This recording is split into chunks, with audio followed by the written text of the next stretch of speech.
was a beacon in the night, found in the temple of our life, showing us visions of the future. So many faces left to find, down in the caverns of our mind. Need you to follow me deeper.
Welcome to the ESL Southeast European Championship.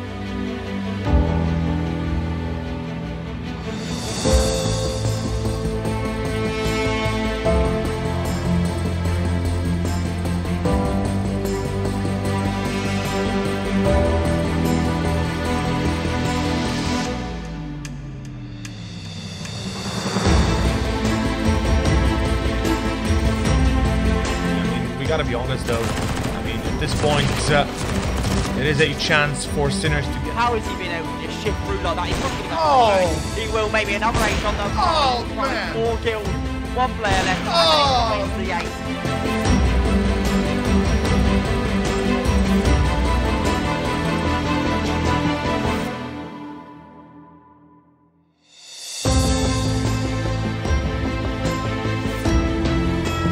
And here comes the Bane with the double kill, and here comes the follow-up, and Jack is waiting to follow up there, and we see the triple kill come out, and taking down Poppy, and they are continuing to push this one. You are going to want to get out of there, you don't want to die to that one, but there comes the Quadra. Are we going to see the Penta?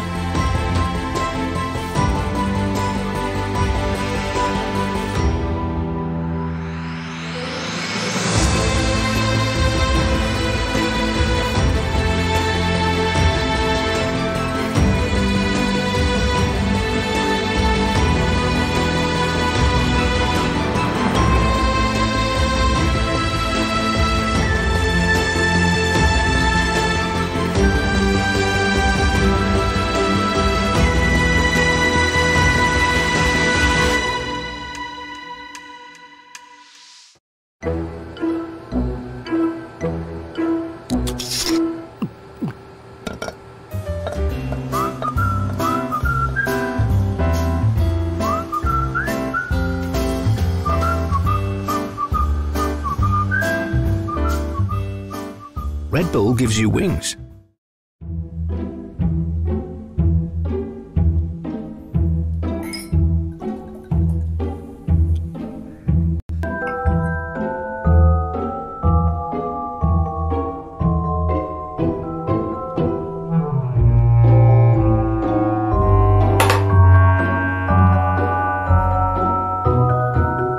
Start your esports career now at play.eslgaming.com.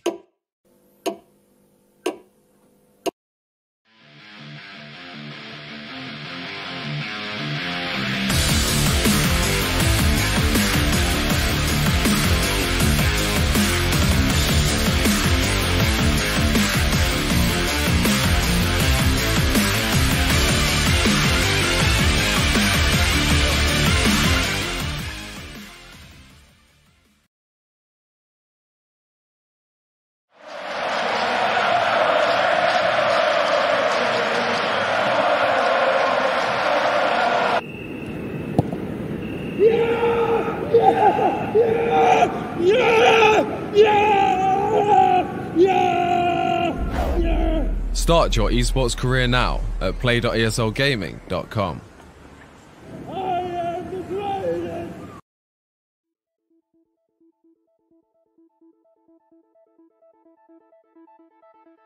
It only makes Graves sense. is going in, the instant fear from the Fiddlesticks. Teleport is coming in, 1 kill secured, but 1 in return for the side of Level Up Rhinos. The Malphite is coming in, Fiddlesticks will die eventually from the auto attack after the delayed flash. And now the Arcane Shift from the Ezreal, beautifully played.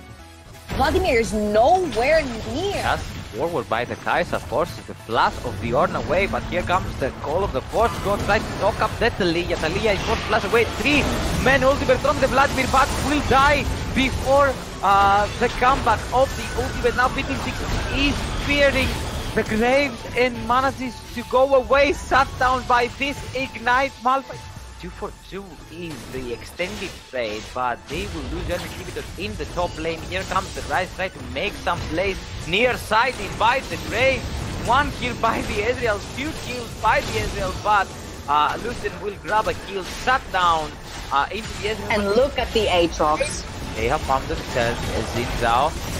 Now Zyra is dead, and probably Xin Zhao will follow this one, but will save his life for a while. Now Lulu is in trouble. They are shredded. They try to do something, but they get punished every time. Oh, now Lucian has found himself an Ezreal. Someone is forcing the blast and the ultimate from the Nocturne. Wild are setting and hitting hard back right into the face of Will Up Gaming. Will secure the Rift Herald, but here comes the Taliyah. So much damage for the Nocturne. The Gnar will face Rise into the wall. Taliyah will secure that second kill, and now Cassiopeia. Oh, the ultimate not on point for Wild Panda onto himself, and not the Cassiopeia. Triple kill for the Taliyah in the end, though.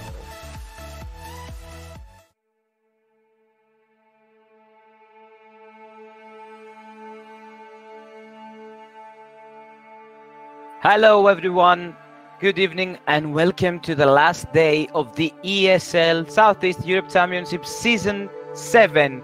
I'm Kostas Raioumos-Soropoulos, and of course we will have the pleasure to have in our company Georgia traveling Paras in a while. Of course, we are jumping into the first game for the day, Will of Gaming versus Random 5. You're seeing right now the picks and bans into your screen, and I'm going to inform you a little bit about the status of the tournament right now. We are looking at the lower final. As you see, best of 3 between Will of Gaming and Random 5 will determine who will go to face Wild into the grand finals. Of course, you all should know, because of the lower bracket and the winner bracket system, Wild never lost a best of 3 so far. They went straight from the upper bracket into the finals, so that means whoever is going to meet them in the finals will have a disadvantage, because Wild will be 1-0 ahead into the grand final, best of 3. Now let's have a quick look into the picks and bans. Of course, is not what you see right now. There are some other stuff that needs, such as the first ban, Irelia. It's not a Rakan, it's an Irelia, a Swain and a Braum for the side of Will of Gaming. I might have to correct you here. It's the Irelia ban for the side of Random 5. And Rakan, Swain, and Braum are indeed the bans for the side of Will of Gaming here. Okay, so the confirmation I'm getting is a little bit out of focus, but okay, I get the point for Random 5, but I don't get the point on a Lee Sin pick for Random 5. I'm not so sure about that. I'm not so sure about that either. We haven't really seen the Lee Sin do that great. I mean, we haven't seen him at all, I think, in this tournament, but Lee Sin is kind of like a coin flip champion. If you do get really great ganks earlier into the game, and you do extremely much damage earlier in the game. But thinking of the Kai'Sa that Random 5 has picked, they're going for something that will scale towards, you know, the late game. You want your Kai'Sa to scale into the late game. And the Alistar here would be a super powerful bot lane for the Random 5, and basically an all-in bot lane. But having the Lee Sin later into the game, it kind of makes him sort of a moving kick, moving CC. And that's all, why, if you ask that's me. That's it, yeah. If you fail the kick, if you're listening into the late game, there's nothing else you can do rather than a shield into someone. And on the other hand, You need to smash the early game.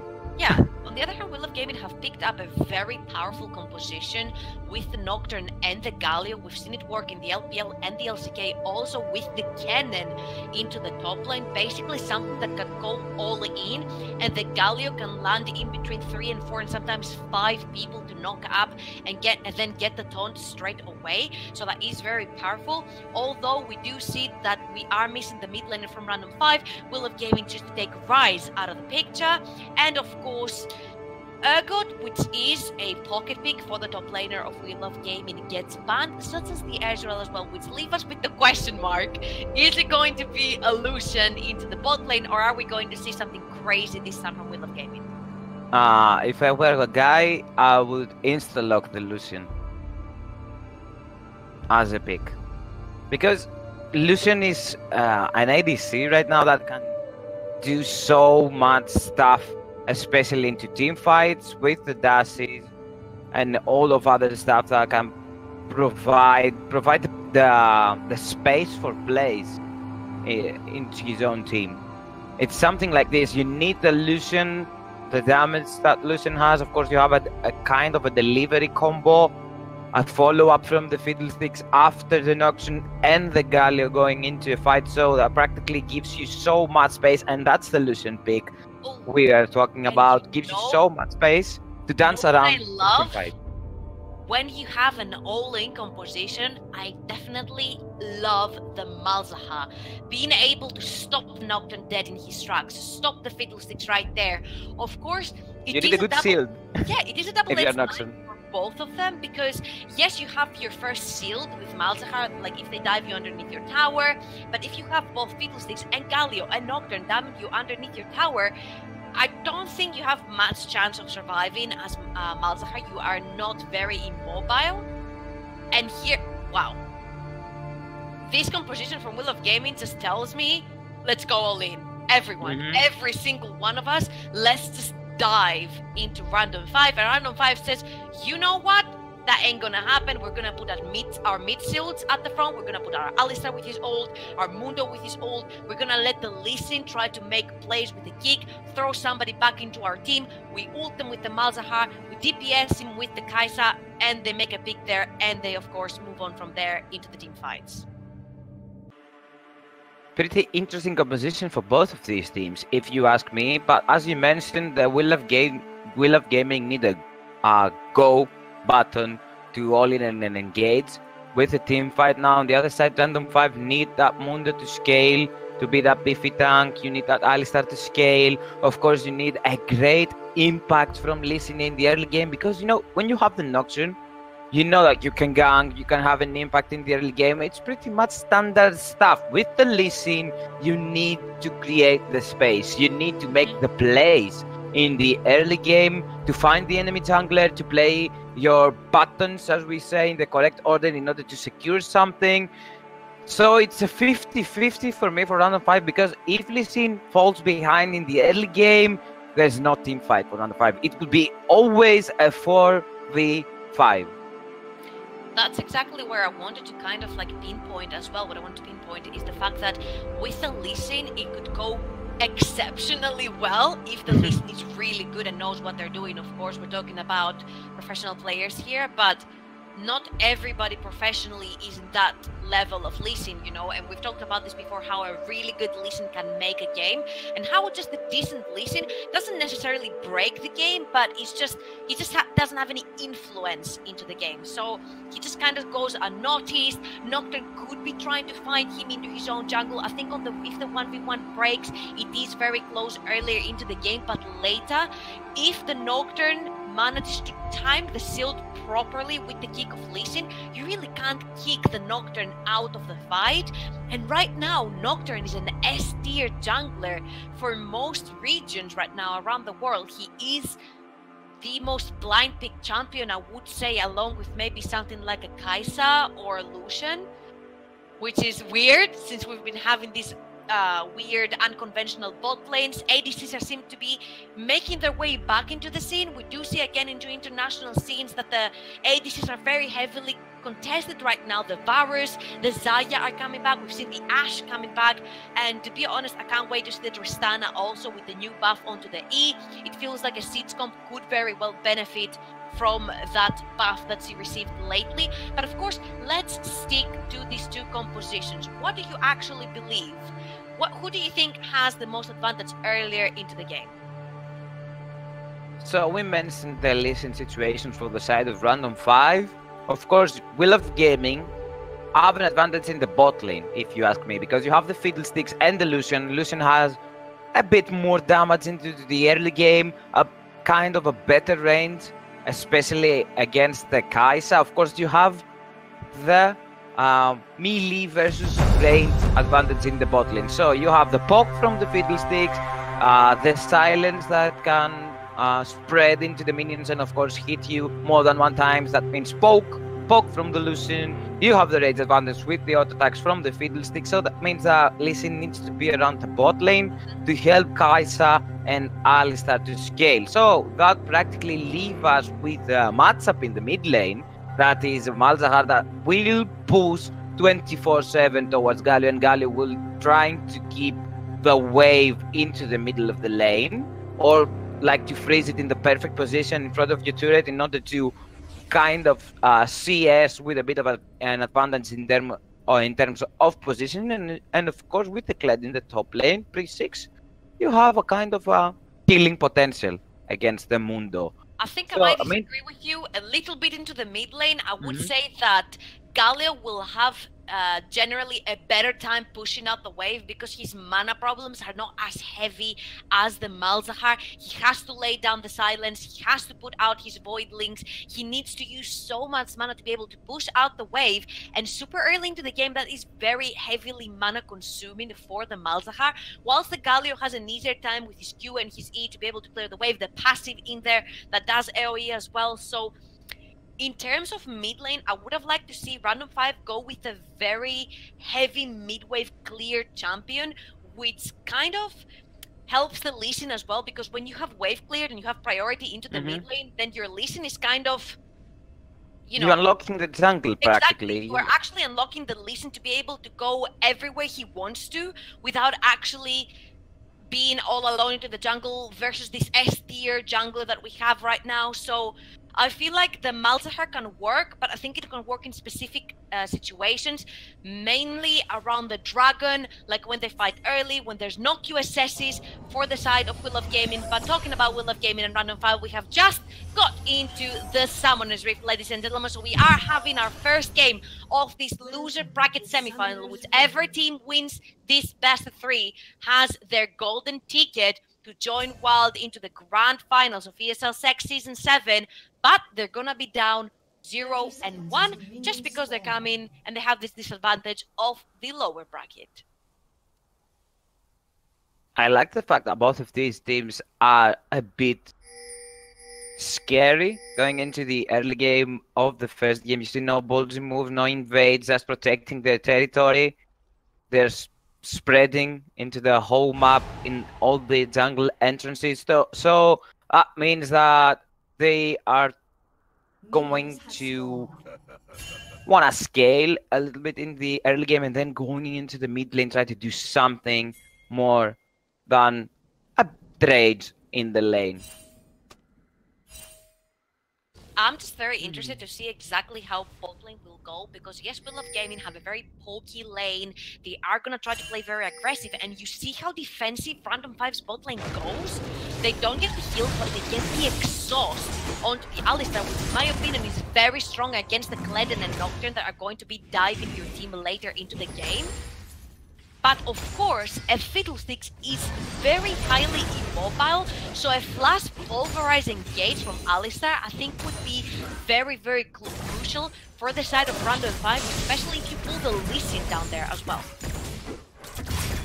You see the Rage advantage in the bot lane as we see right now. The auto attacks from the Fiddlesticks a bit.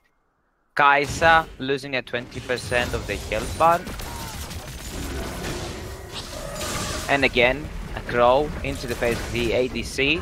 It is so incredibly annoying to play a lane against the Fiddlesticks, and we have seen a lot of unconventional lanes as well, such as Morgana Fiddlesticks, Heimerdinger Fiddlesticks, Karma Fiddlesticks, and it gets even more annoying because right there you have these very heavy AP mid laners that are playing into the bot lanes, the Morgana, the Karma, the Heimerdinger, and they poke even more than the Fiddlesticks. So it becomes, like, I think even worse when you play with an AP bot laner. But We Love Gaming here seem to be wanting to stick with standard into the bot lane and go with the AD solution, which we have talked about it jungler though.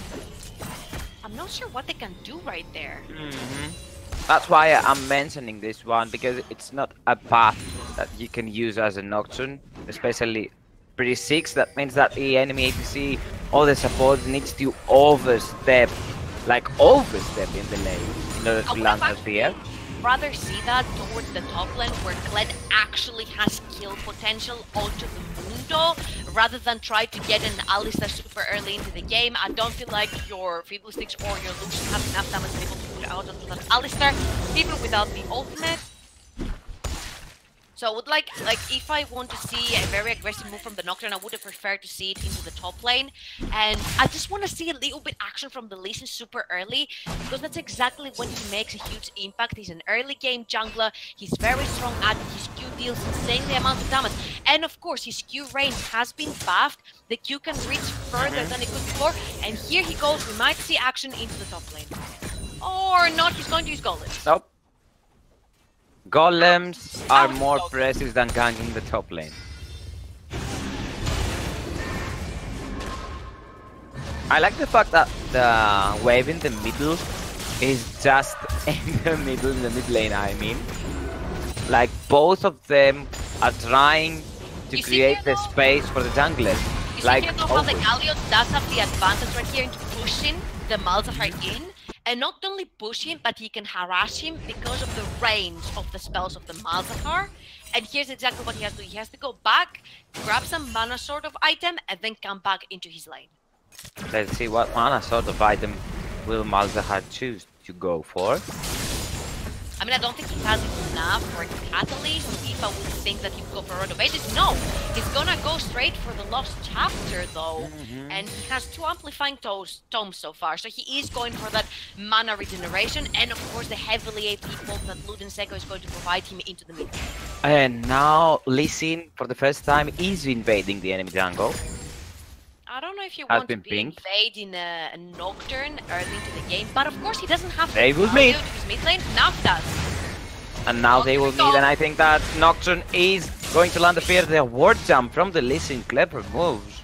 It's not possible, especially after the Lee Sin has used his W, to be able to fight the Nocturne 1v1 into your jungle. Galio had just TP'd back into his lane as well, so he says, you know what, I really don't want to take this very risky 1v1. Leave it for another day, I'll farm a little bit more, get my Malzahar level 6, which you can make sure that he's going to pin down the Nocturne at that point, and we'll fight from there. So far so good though, all lanes are pretty even the junglers are even in CS right now. So that's kind of promising for the rest of the game. Both of these teams are not trolling around, as we used to say. They need to win, they know that, and they are going for this one. No risky moves so far, no cheeky invades, no cheesy stuff in the lane, just standard stuff. Trying to create something for your own team and then try to use it as a winning condition. For example, the Kled in the top lane. If look at that managed wave. to grab a kill. That is dive potential for the Nocturne when he hits level 6 onto that Mundo. Of course, he does have the ultimate, but he's nowhere near tanking up into the early game. And remember the very safe dives that Kled can provide, especially with Skarl. When he goes away, he instantly resets the aggro underneath the tower. And here we're having a little bit of a brawl, but both of I like the trade from the Galio. But now Lee Sin might be in trouble. He has to give up this buff because his Malzahar does not have any mana to join him, and Galio has enough mana for the ultimate, and you definitely don't want to be fighting the Galio into a really tiny space into your jungle when you know he's going to land and pretty much knock you up, and then the Nocturne and the Kled were already there. It was too risky to go there without your Malzahar having any mana and your Mundo being too far away. So I think it was a very wise move right there from Lee Sin to back off and know his win conditions into his own jungle. A bit of spread in the bot lane, of course. Also, I wanted to mention the fact that Lucian is playing with that heal and the Fiddlesticks with Ignite. To me, it looks like we want blood into the top lane, into the bot lane. I'm sorry, we want that 2v2 to happen. Nocturne is near top lane though. He's waiting. Mundo does have a teleport. Doesn't have the teleport though. Here we go. Look at the damage that Kled does to the Mundo. Mundo needs to flash away the ultimate first blood for Will of Gaming. Nicely played. Textbook dive. Like I said before, I would like to see a dive onto that Mundo. The further you pressure him back, the better for your own team. You have the Kled that can... I'm sorry, that dash was clutch in the bot lane. Keep up. Oh, and the Malzahar has just pushed from a pink ward. They have seen him going towards the bot lane. Galio has ultimate. Let's see this engage. I'm Let's see what they expecting can to do. maybe see flash. No. No. Again, no risk for the side of Random 5. They know that the Galio, the second he leaves his lane, he's going to be around. You definitely don't want to be diving with a Galio ulti coming down your face. And of course, you see that if somebody had to dive, it would have to be the Alistar, and he didn't have his ultimate yet to be able to be very beefy and tanky underneath the tower. So Random 5 would rather call it off than play into a play that wouldn't necessarily be a winning move for them. Nocturne is on the bot side though, and you see that ultimate cooldown is really low. It is crazy to how low. Yeah. And that's the reason why Nocturne is an S tier jungler right now. I mean, denying vision from everywhere around the map, and as being a support next to your ADC, you can barely like see who is next to you. I think this is very, very powerful for a lot of teams, and setting up around, especially, we have seen these compositions with the Galio and the Shen working with the Nocturne, with the Camille, with the Cannon. Anything that pretty much goes heads into the enemy team is a very great composition to put the Galio in, because then he can join you too, and he has the taunt, he has AoE CC, and put on top of that the Fiddlesticks. I mean, I'm not sure the Malzahar will even have time, I'm sorry, to ult someone. And you see there is always a possibility, if you don't ulti the Fiddlesticks, to get silenced or feared during the duration of your ultimate. Exactly, that is exactly why I'm saying that I don't know if the Malzahar will have the time to ulti, because a very well coordinated Fiddlesticks ult will keep him silenced and fear for the duration that Will of Gaming need to kill the Malzahar. And again, he goes through the pink ward, spotted, last year. A second pink ward. Because it seems like... He has moved from this pink ward into the mid lane. And look how clever Will of Gaming played right here. The bot lane just backs, and the mid lane just pushes, which means that the Malzahar is losing CS right now. And of course the duo of the top side, the jungle with the top jungler, they are going for the Rift Herald.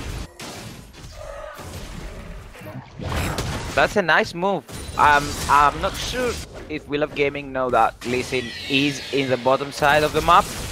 But to go for the Rift Herald after Malzahar went in the bottom lane, was a clever move. And now they might be in trouble. The instant spear from the Fiddlesticks is clutch right there, but now the ward jump, the instant heal by the Lucian. Kaisa jumping in to secure a kill, but Fiddlesticks is going in. He's going to be knocked up. Gali is going in. The teleport has been completed by the Mundo. Mundo will jump or not into the turret, but Kled is there. The ultimate from the Malzahar is trying to secure a kill. The paranoia is coming in. The Kled is going 1v5, and now Noxian is going in. Can they secure a kill? One kill secured. A second one cannot be, and I think that Kled is dead.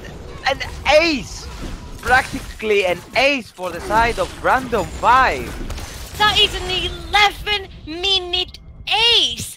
The reason we've been praising Will of Gaming is the fact that their Galio was there and ready to ulti whatever fight was going into the bot lane, and they go straight into the listening. It's not just that, they start pulling triggers on both the teleports and going in one by one. Incredibly played by Random 5 right here to be able to ace Will of Gaming, and Will of Gaming will definitely have to rethink twice before they make this move again.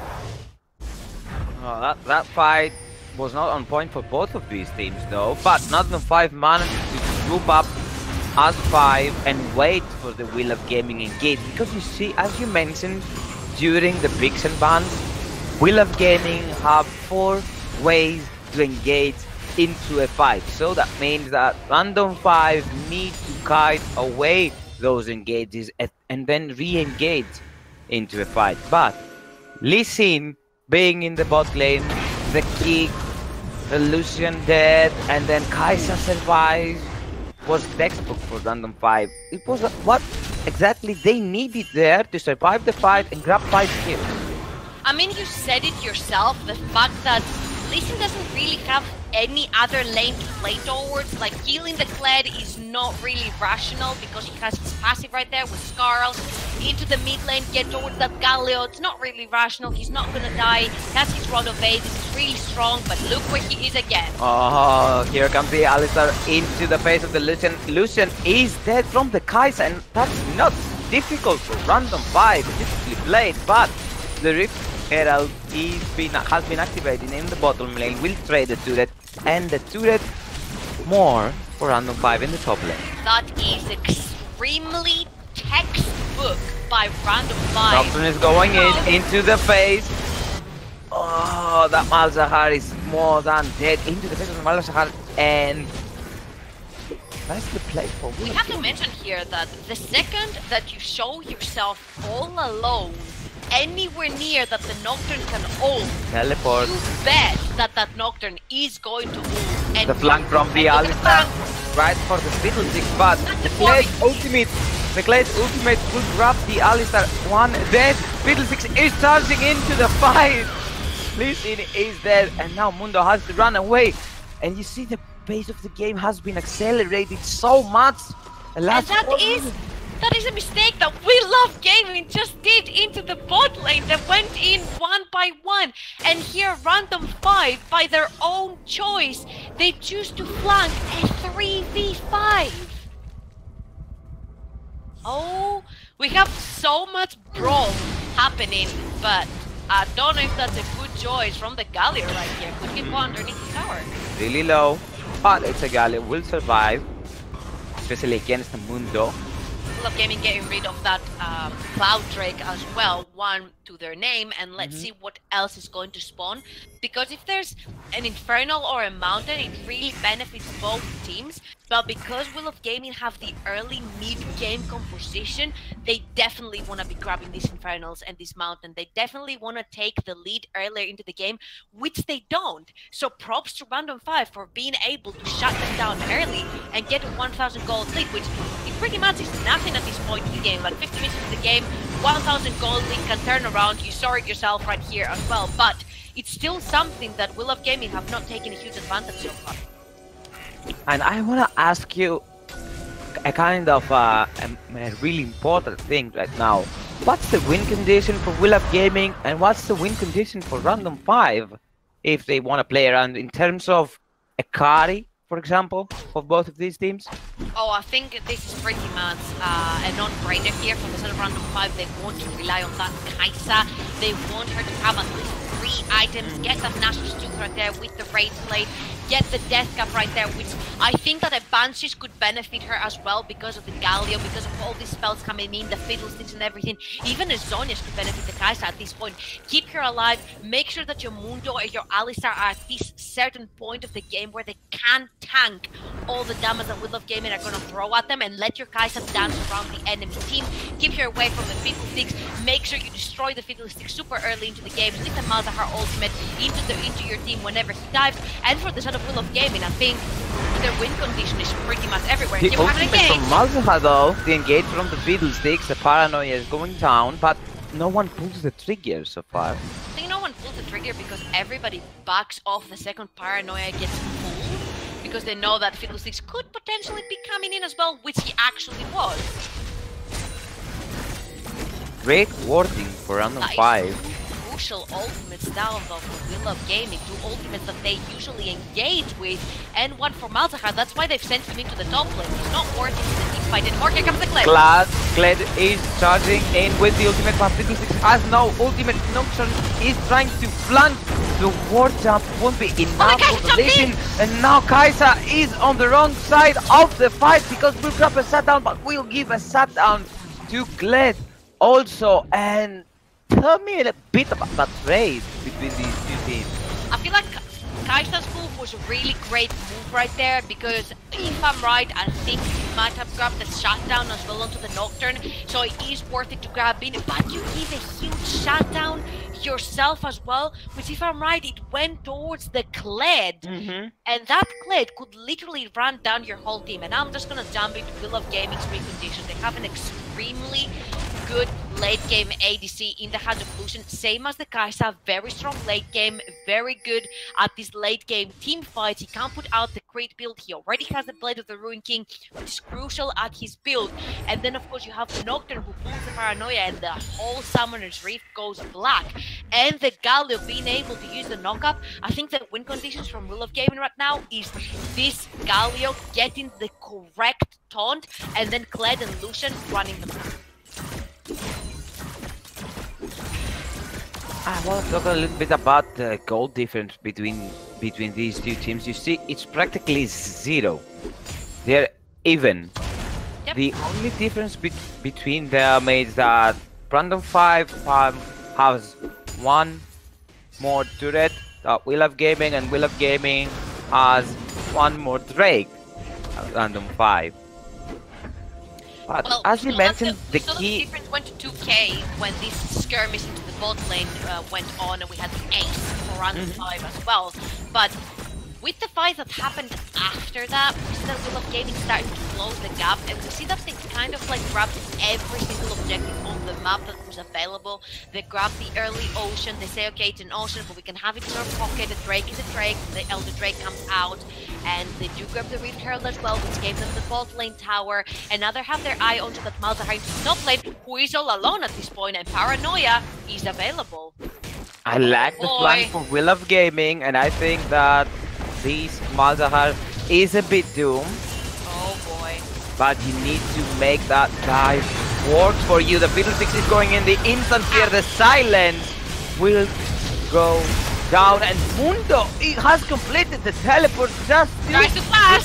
Tries to flash, but it's feared for years for both of Nocturne and Fiddlesticks. And now Lucian will dash the blast cone, knocking him up. Mundo is really sad right now. And while this is going on, Galio is keeping 3 people into the mid lane, and we could have in a potential flank. No flanks because we are going for Maron. No vision for Random 5. There's no teleport for the Mundo. There's only teleport for Malzahar. Expecting to see right now. There he is. Malzahar is coming. Galio has the ultimate. He's really low though. How can you when you're so low? Oh, Kled is charging into the face of the Alistar, forcing the ultimate, but Malzahar is the true target. The blast forward from the Lucian trying to finish him, but on the other side of the fight, Kai'Sa has executed them. The kick is super from the Lee Sin, knocking 3 men up, but Lucian is still alive, and no one can finish him off. Kai'Sa and Lucian is alive, but Lucian is really, really low, and that fight has nothing to do with Mundo, because Mundo has been dead and Will of Gaming has just lost a 4v5. Again, they don't really take in consideration that the Malta has his teleport available, and now it's Random 5's turn to go for that Baron. There are no teleports. 20 seconds onto that Kled to be able to be alive to go for that Baron, and Random 5 are just going to grab a very free and uncontested Baron. 21 minutes into the game. Baron has been secured for Random 5, so that means that they are up and front into this game. They have the driver's seat, and we need to wait for them for a good and decent power play, because they are going for this dragon without a reset though. It's an Infernal Drake. Fiddlesticks has ultimate Will here, of but Gaming not can pull the everyone's trigger, around. but they melt down that Infernal Drake. They are going to reset and let us know what they have in mind in terms of the next move. Rift Herald and Cloud Drake might have been picked up by Will of Gaming, but Random 5 grabbed the very important objectives, and that is a Baron buff on 5 members and an Infernal Drake that is going to help their performance so much. They have managed to pull away only 1.5 gold, so let's see what kind of difference they can make with themselves with that Baron buff. I'm expecting to see them run down the mid lane for that Tier 1 tower that is sitting so low. And again, the split focus from Will of Gaming gets very well punished by Random 5, and instead of Will of Gaming flanking the only 3 remaining members of Random 5 into the mid lane, they choose to pull the trigger on the Baron, and that kind of turns to bite them. That fight was a punishment for Will of Gaming. And They they're got- losing in the top lane right now without teleport. And you see that Random 5 are putting their foot in the gas, trying to secure as many turrets as they can right now. I was about to say that, as you mentioned, the fight was not on point for Will of Gaming, because they had in the mind to protect the Lucian and let him do the damage, but Kai'Sa was free, couldn't be locked down despite the engaged potential for the Will of Gaming. So Kai'Sa surviving the whole fight, oh, that means doing a ton of damage, and with Alistar standing next to you, you have a whole lot of build to do There that. was also a very clutch stopwatch from the Malzahar right there. He had the attention of the Kled and the Lucian stopwatch. Galli's in the mid lane. He's forced to go back. Lee Sin has just descended from the game. We are going to have a slight pause. I wanna believe it's gonna be a slight pause. Hopefully it will be slight. So we do have 5 towers for Random 5, 3 for Will of Gaming, and 10 on 10 onto the kills, and we are sitting at about 2,500 gold lead for the side of Random 5. Again, that is not a tremendously huge gold lead, but look at that Kai'Sa sitting on 6, 1 and 4. We haven't really been able to see the Lucian get into the game yet. Like, we haven't seen the plays from Illusion. So far it's only been around the Galio, the Nocturne and the Kled being and getting into the fight, getting the damage down, grabbing the carries, killing the carries and whatnot. But it's just still to see the Lucian kind of like shining into this game, because we did say that the Fiddlesticks could sign with a Morgana bot lane, with a Karma bot lane, with a Heimerdinger, yet Will of Gaming chose to go with the conventional ADC on the Lucian. We haven't really seen him do much this game, and then again, it feels like Will of Gaming are just more making the wrong decisions than not being able to shine. I'm sorry, Random 5 choose the mistakes that they want to punish from Will of Gaming, which, if you ask me, there were 2 huge mistakes, especially into the bot lane and at the Baron. And Baron is, like we've seen in a lot of international tournaments, that it tends to be something very important around the teams, and that we've seen whole games being lost around the buff. I agree with you, and I was about to mention that the games into the start of this tournament with the first sights of the new meta with the trades and the bruisers in the bot lane seemed like they are up to 30 minutes to be finished, just like 30 minutes and that's all for the games. I mean, the average time was really low into the start of the season with the bruisers, and now after the the mid-season changes.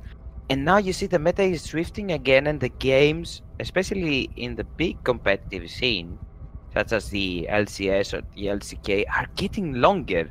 So that means a Baron buff is a really, really useful tool to create an advantage. And it's not just that. You can take down the structures, you can create the space, you can put down wards, and that means that you need a second Baron. And if you lock in the second Baron, so that means a victory.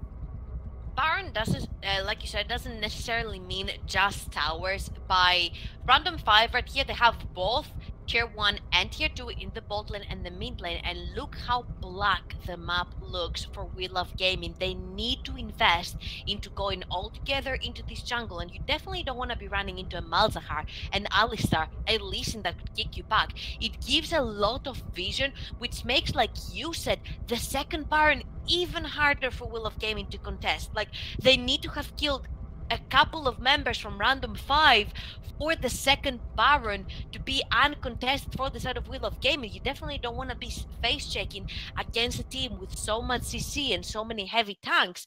And of course, let's have a look at our beautiful giveaway. 5 of you can win 100 euros vouchers at our ESL shop. So make sure you do !giveaway to grab one for yourself and grab some cool stuff from the teams. We're going to have a very quick break until our lovely scene is back, and we'll see you in just a bit. Stay tuned.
Ghost, ladies and gentlemen. This is ESL Season 7 of the Southeast Tier Championship, with you is traveling Ryuma to bring you the continuation of our first game of our first best of 3 that will determine the team that gets the golden ticket to go and face Wild in the grand finals.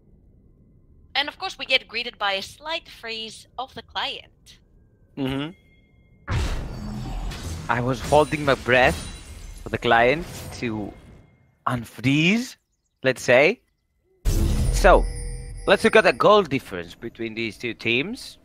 Because Random 5 has a Baron. 2,000 gold for a Baron power play, 2,000 gold plus. It's not that bad if you're on the side of Love Gaming. Like, you will take it no matter what. Only if Random 5 don't take more with this. But, all in all, I think Love Gaming are in a very tough position because the more their towers go down, the more the Fiddlesticks becomes not so useful, I would say, because you need to get deep into the jungle. You need to get the vision. You need to be in danger of actually getting ganked into the enemy jungle, trying to get the vision, and of course the Nocturne as well. So it does become harder for the Fiddlesticks to be able to flank in a fight on Random 5. So I think Random 5 are with their foot forward here. They have to press the gas. They have reached the state where they can actually make plays, but I think Will of Gaming have a very tight window between Malzahar and him getting his Zonias. Yeah, I think that is the only window for Will of Gaming to pull the trigger right here and try to push another tower down. But let's see, because Random 5 are grouping around the mid lane. They will try for a pick, maybe. Ooh. They're playing very far forward here. It's okay, you have Galio, you have the instant CC from the Fiddlesticks, you are safe in any case. I mean, unless you get jumped by 4 people. Yeah, Will of Gaming have so much CC, but the fact is by the time that Kai'Sa jumps in, they have used everything into their engage, that the Kai'Sa can pretty much roam around their entire team and start throwing auto attacks here and there without actually being punished. Because when you see the Fiddlesticks jumping into a fight, you see the silence going out, Fear going out, the Galio ult, the taunt, everything, like all the CC will go in straight at once to try and maybe one-shot the Malzahar, which by the way, has just completed the Hourglass. Oh, so that means that Will of Gaming need to have a really good engage in order to shut down Random 5. You can't really one-shot anyone from Random 5 unless you chain your CC properly, like the Fears and the Silence have and the taunts, so they don't have this timing to react to Zonias or to USS such as the Kai'Sa. The Kai'Sa is both on Stopwatch and on the Mercurial Scimitar, so she has 2 ways of getting away from upcoming CC from Will of Gaming. And that Random 5 are trying to ward around the Baron area. They really want to secure that second Baron uncontested though. Exactly, it makes so much sense. Right now, Will of Gaming have a very tight spot to be able to kill the Mundo right here, but they'd rather get the Skull Crab, or maybe the Mundo also. He pops the ultimate though. Of the ultimate, here comes Solution from the side, and now Mundo might be in trouble. The damage is not enough. They have a tight window here to re-engage on them if they want to. Dragon is coming up for 40 seconds, 1 and 24 of Baron, and it's gonna get even harder for Will of Gaming to get into the topside jungle and get some vision for the business to be able to have a party basically. Let's see what Will of Gaming will do to trying to contest that Baron buff, because you see the mid lane is pushing, the top lane is pushing for Random 5. Solution is trying to clear the wave. I mean, it's clear that Random 5 does have the advantage in this game, and here we have an engage. We have an engage, but Fiddlesticks is going to stop where he is, but no one is dead. Right now the Alistar is soaking so much damage from the side of Random 5. He is still alive. Kai'Sa is on the front line. He's going to be CC'd. 1 kill secured for Random 5. They are so low. Alistar is going down. But Lucian is fight. And Kai'Sa is there now. Kled is charging forward. The silent will spread. Look at the Fiddlesticks, how low he is. Noxus is trying to do something in the flanks. Lucian is so low. Oh. But now Galio is overstepping. One more kill for Kai'Sa. Again, so many missteps by both teams, but it's okay because they traded Illusion for their Alistar. You need to run. One more kill secured by Kai'Sa. Oh, that was And so teleport from Malzahar. They're going for the battle and it's going to be uncontested. Kai'Sa to be there. Mundo is already there, doesn't need to TP, and he's going to be a second free Baron basically. Run 5. They're sitting on 3,000 gold ahead, and they could extend their gold lead with this Baron. Again, I don't understand why Will of Gaming split their actual focus. You see that two members of them were playing towards the blue buff onto a player right there, which I think might have been Mundo. And on the other side, you had all along the Lucian, the Fiddlesticks, and the Kled. Like, you are a team that goes all in, all together, so... Oh, here we go. Paranoia into the face of the mid laner for Random 5. One kill picked up by We Love Gaming. I think Malzahar couldn't even use the Zhonya's there.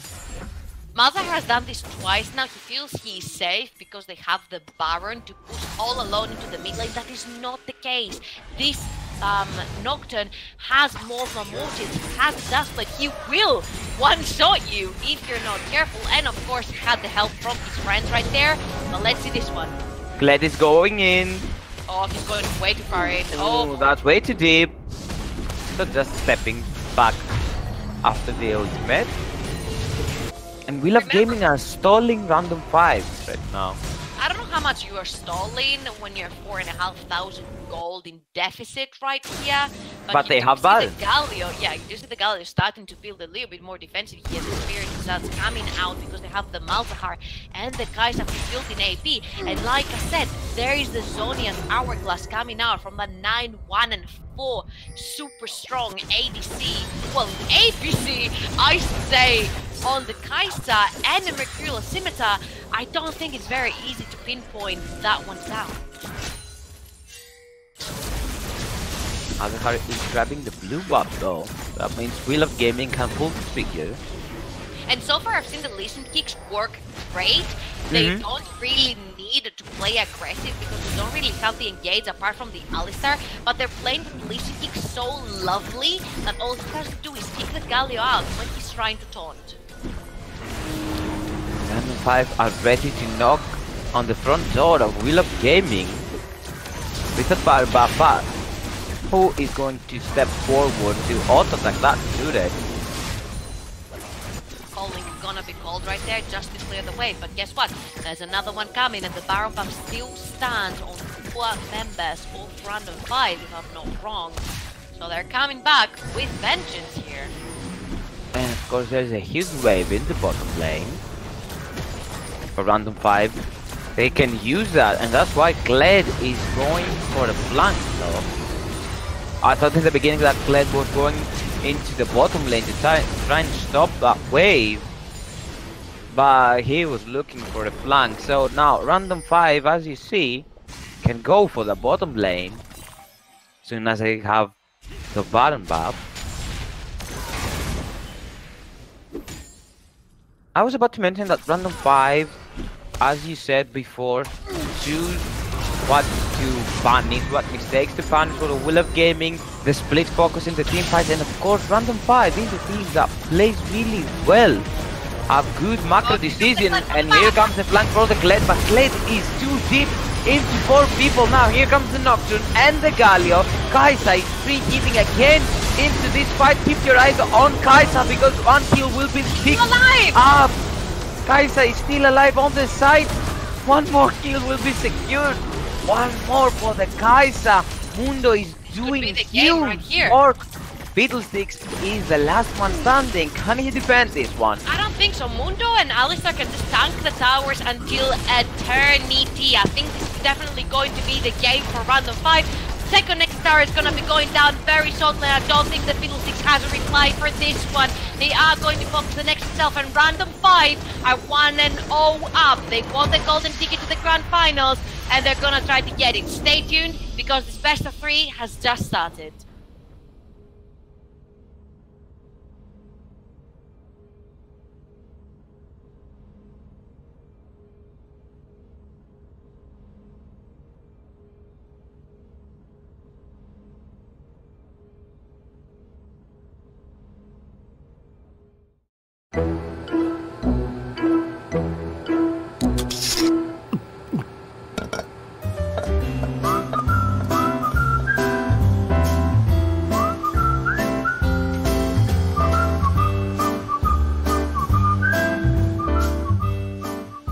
Red Bull gives you wings. You ready? Huh? Hey, he's a good boy, huh? You ready? Huh?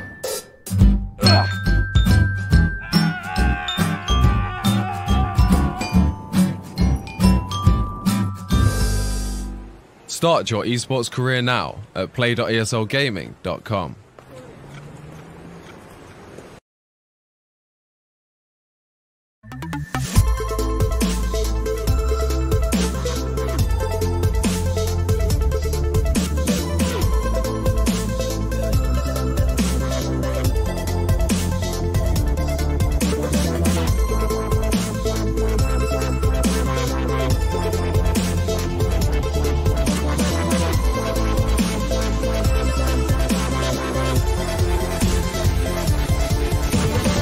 Get your team apparel now at shop.eslgaming.com.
Like the attention, girl, I know you. But you're everything I want in life. We're fighting danger like Kung Fu. The love I feel is deep inside. The others don't matter. It's honestly us against the world. We're the perfect team. You're my dream, and I just want it. Can you see myself? Can you see myself? Can you see myself? See myself? Can you see myself? Can you see myself? Can you see myself? See myself? Can you see myself? Can you see myself? See myself? Can you see myself? Can you see myself? Can you see myself? Oh baby, if you ever need a helper, you should know that I'll be there day and night. Nobody else can love you better. I'm here just to treat you right. You're the reason I'm alive. You're the only pain I can endure. And when you're not here, you're my dream, but I just want it. Yeah, I just wanna. You're my dream, but I just want it. Can you see myself? Can you see myself? Can you see myself? See myself? Can you see myself? Can you see myself? Can you see myself?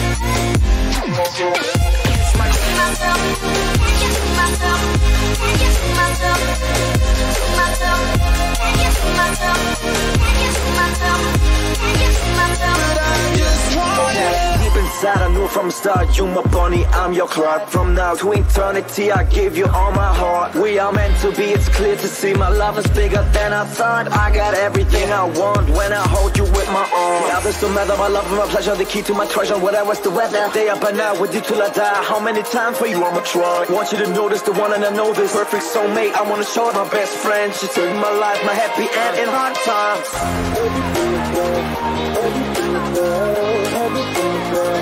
Oh baby, hug it to myself, hug it to myself, hug it to myself. I just want it. Hug it to myself, hug it to myself, hug it to myself, to myself, hug it to myself, hug it to myself, hug it to myself. I just want it. Hug it to myself, hug it to myself, hug it to myself, to myself, hug it to myself, hug it to myself, hug it to myself. Oh baby.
It only makes Graves sense. is going in, the instant fear from the Fiddlesticks. Teleport is coming in, one kill secured, but one in return for the side of Level Up Rhinos. The Malphite is coming in. Fiddlesticks will die eventually from the auto attack after the delayed flash. And now the Arcane Shift from the Ezreal, beautifully played.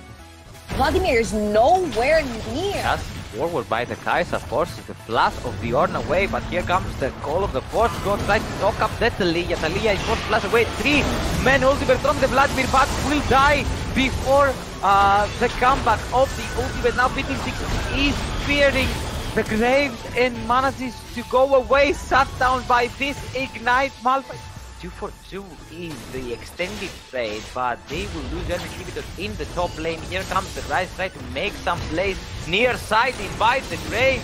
1 kill by the Ezreal, 2 kills by the Ezreal, but Lucian will grab a kill, shut down into the Ezreal. And look at the Aatrox. They have found themselves as Xin Zhao. Now Zyra is dead, and probably Xin Zhao will follow this one, but will be safe his life for a while. Now Lulu is in trouble. They are threatened. They try to do something, but they get punished every time. Oh, now Lucian has found himself and Ezreal. Someone's forcing the blast and the ultimate from the Nocturne. Wild are archering and hitting hard back right into the phase of Will of Gaming will secure the Rift Herald, but here comes the Thalia, so much damage for the Nocturne.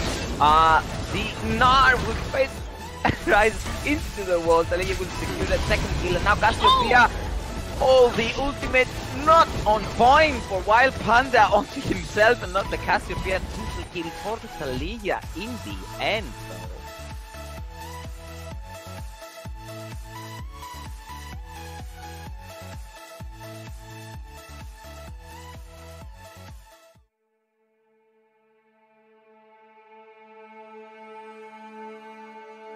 And welcome back everyone to the second game of this best of 3 between Random 5 and Will of Gaming.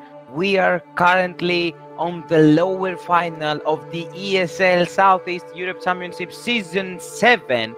And Random 5 managed to secure a victory into the first game. Of course, whoever wins this one, whoever secures the victory in this best of 3 will face Wild into the grand finals, and because Wild are coming from the upper bracket, we'll have a bye-win advantage. You see right now Random 5 sending Irelia out of the game. We have mentioned before a few buffs, a few nerfs, on the Irelia into the recent patch. Of course, we play into 8.13 right now, so that means there is a new Aatrox, but new Aatrox is currently unavailable for the players.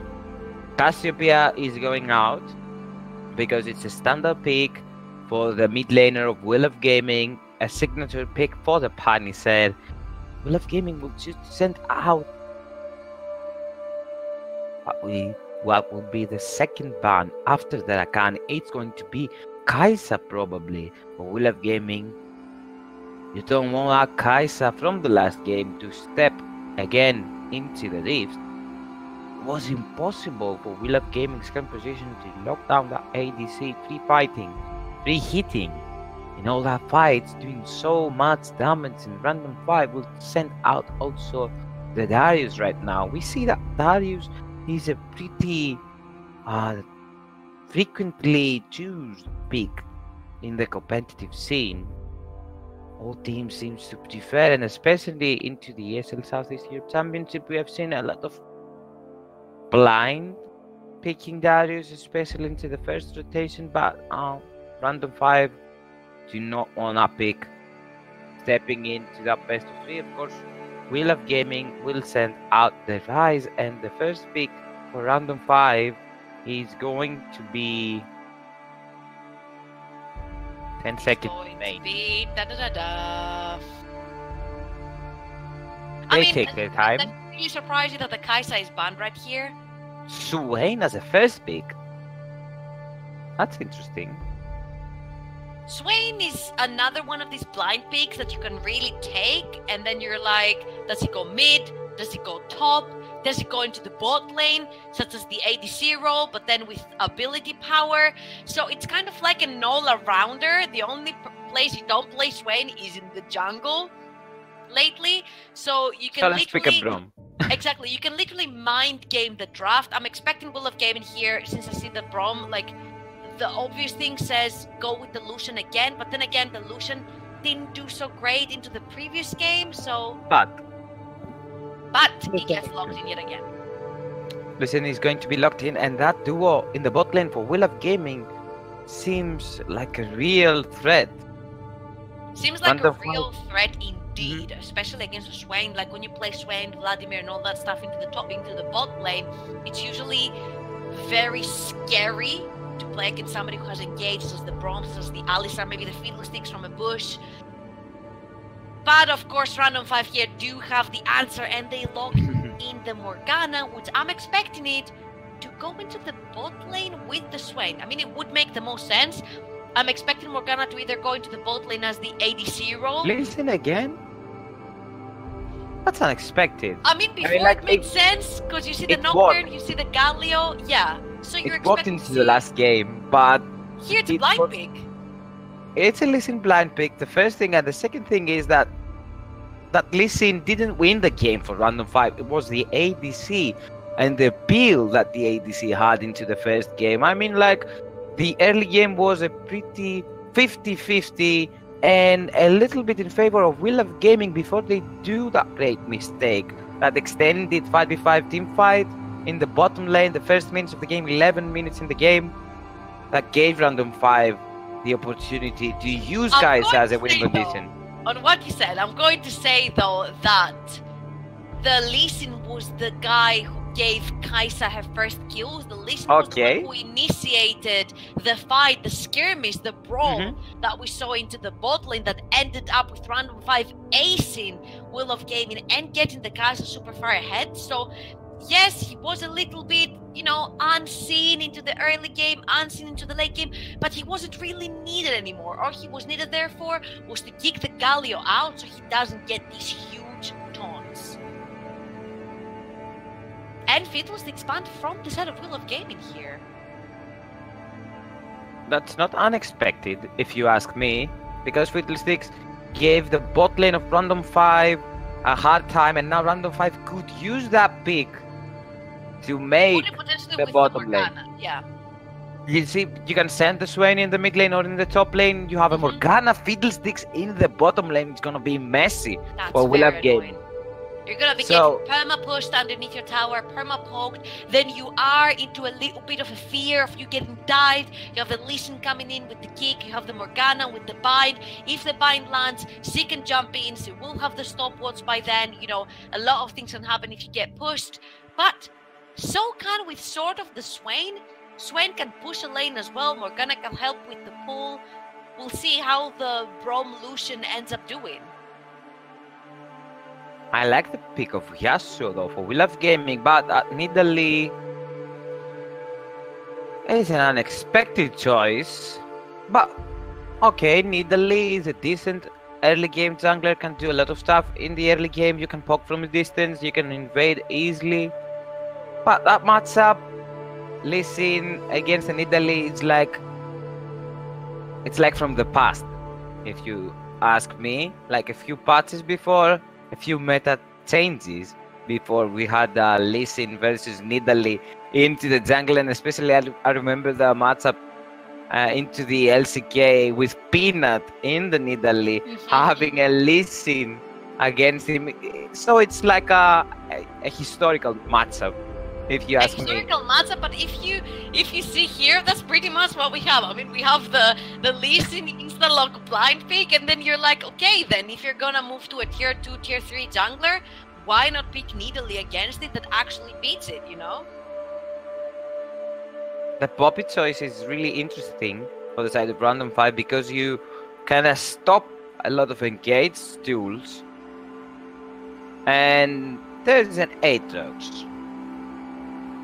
Aatrox, I will remind once again, Aatrox was...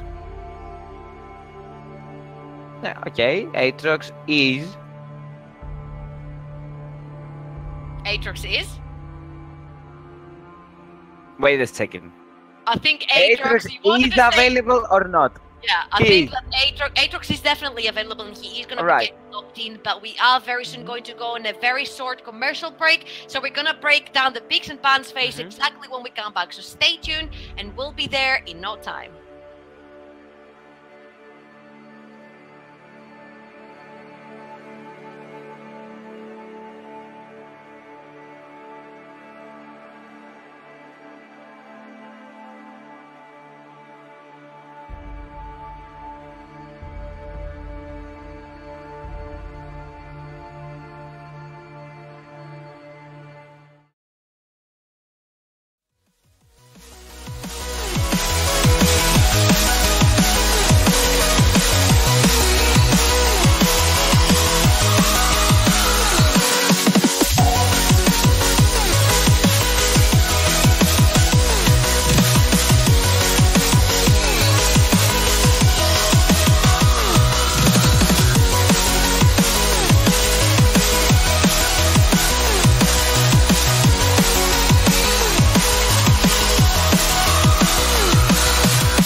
all the stars, traveling so far, like a dragonfly. Just grab my hand from heaven send with me tonight. I run away.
Welcome back, ladies and gentlemen, to ESL's Season 7 of the Southeast Europe Championship. My name is Georgia Trabelik Paras, and I'm here with Kostas Rimasaropoulos to bring you a little bit of an analysis of the picks and bans that we saw for the second game of our first best of 3, which will determine, of course, which team is going to go straight to the grand finals to face 1. I was about to say that the new Aatrox is a really special tool. If you use him right, especially in the mid game, we have seen teams in the competitive scene right now in the Rift Rivals. And today, if I'm not mistaken, using that pick, making great changes, and of course creating a lot of opportunities for team fights, especially extended ones. For the last thing I remember, it's the LPL win against the Africa Freaks with the Aatrox, having a weird interaction with the Xayah after the ultimate. To me, it reminds me of a better and advanced Riven, I would say. Yeah, it's a better and advanced version of Riven. But Poppy seems like an all-time classic counter for the Dashies in the top lane. I know, it kind of makes sense because you put the Nidalee in there and then they're like, okay, so this guy's gonna be jumping in. Yasuo is definitely gonna be jumping in. You can't stop him with the wall from the Poppy. You have the Aatrox that definitely wants to be jumping in, and the Lucian that does close to you to be able to Q you, and you're like, okay, what makes sense? Somebody that can stop all the gap closers that Will of Gaming have into this draft, as you can see on your screens right now as well. And I think the Poppy makes tremendous sense, because if the Lucian comes close enough, and if he cannot escape. Yeah, exactly. He can't actually escape. Like, if he gets close without his dash and tries to dash out, he can't escape. If he decides to dash into your fight, he can't get into the fight. And if he gets close enough, you can just stand him onto a wall and finish him pretty much. So the composition for Random 5 has a lot of threats.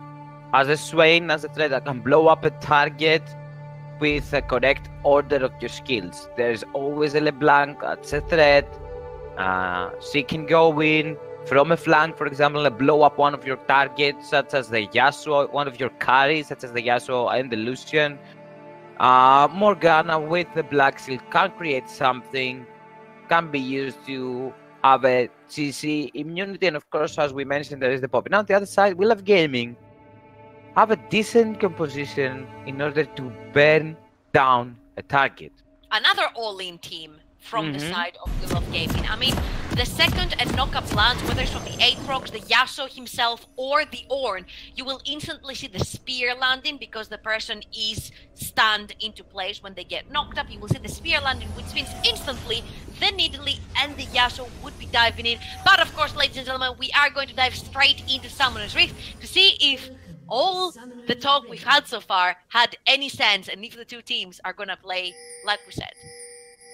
Can We Love Gaming send this into a third game, or we just Belt zone, as we say? Can We Love Gaming send this series into a third game, or Random 5 are going to secure a spot into the finals against Wild?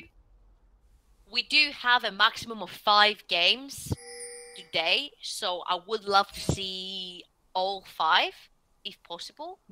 I would love to see this going into a third game, and of course our final is a best of 3, but Wild is leading 1-0 versus whichever team is going to join them into the finals, because they are coming from the upper bracket. So we do have a chance there to see a final. Like if Wild wins their first game versus whichever team joins them, we do have the chance of seeing a 1-game final pretty much. I like the aggressive moves from the Yasuo. And the dodges. Happy feet, Punisher in the mid lane. As always, and as expected if you ask me. And of course I want to see what both of these two junglers have or can offer into the early game. This very old previous season junglers, like you said as well. Like the good old days. Actually, with what's been played right now, if you put like minus the Swain from the bot lane and the Yasuo from the mid, I feel like we could be seeing something like this being played a season or 2 seasons ago, for sure. Not the Swain in the bottom lane though. That's why I said except the Swain and the Yasuo, because we definitely wouldn't see the Yasuo either.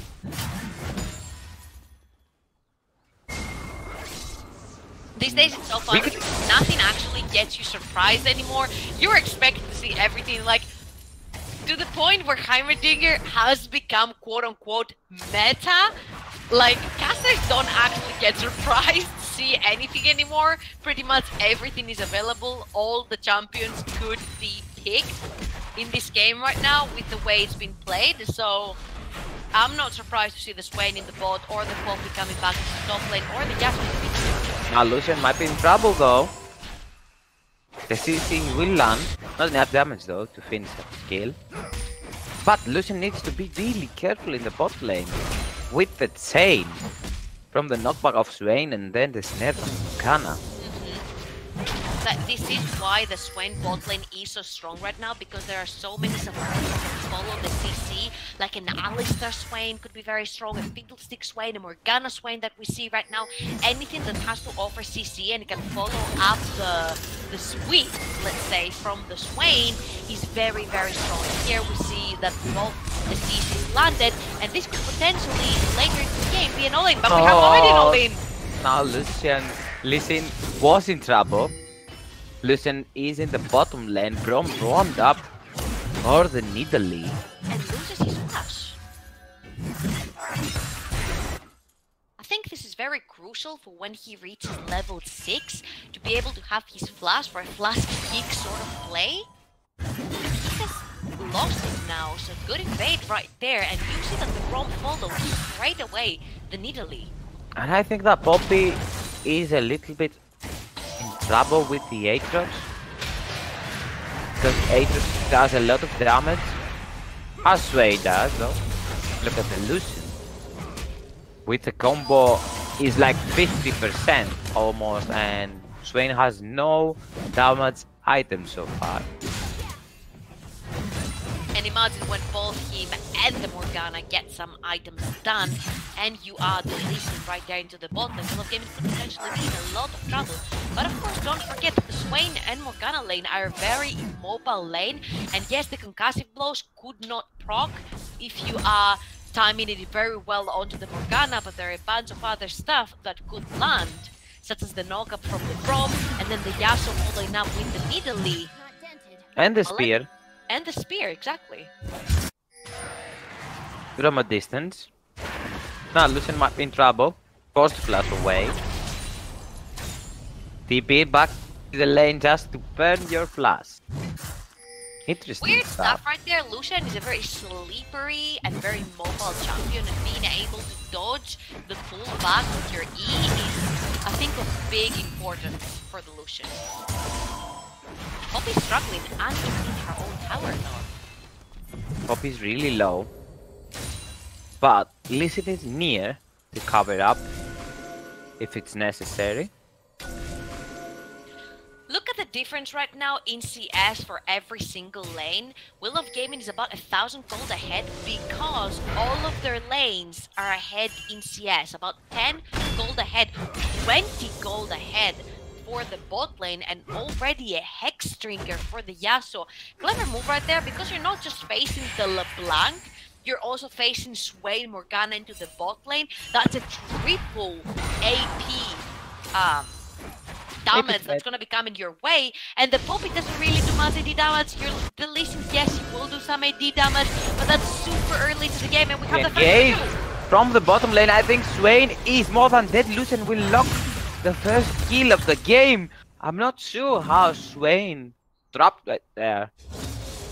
I'm not sure how they managed to get the concussive blows. I would assume that Morgana shielded the Q from the Braum, and then Braum walked into CS in distance, as in catching basically the Swain, and then if you touch the Swain, It's going down. Yeah, it's super easy after that for the Lucian to be able to proc concussive blows if the Black Shield is down. They have zoned Morgana out of the turret, like completely. Yeah, but that spear doesn't really deal that much damage already, and of course it's very early into the game and a very close distance. Good dance speed right there for the Braum, dodging both the abilities that we got in place. Well, we might have our first 1v1 into the bot lane. I'm sorry, the mid lane. I'm not so sure about that. LeBlanc is really slippery, but you need to avoid that tornado. It's the the fourth time this tornado is hitting the LeBlanc in the mid lane. We are after 6, but look at the damage that LeBlanc is doing. The Ignite is going to go down, but not enough. Depends on the Yasuo. And you see now Poppy might can do something against the Aatrox. Aatrox Not enough damage.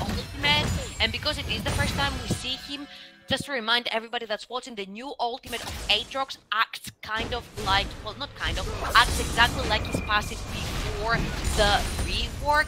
He does go invulnerable, he doesn't die. It's sort of like a Tryndamere ultimate, where you kind of resurrect yourself like a Guardian Angel, but he can move through it. He can't attack, but he can definitely move through the ultimate. So if Lee Sin chooses to go towards the top side and try to kill the Aatrox is gonna simply come back to life right after it prefers the ultimate.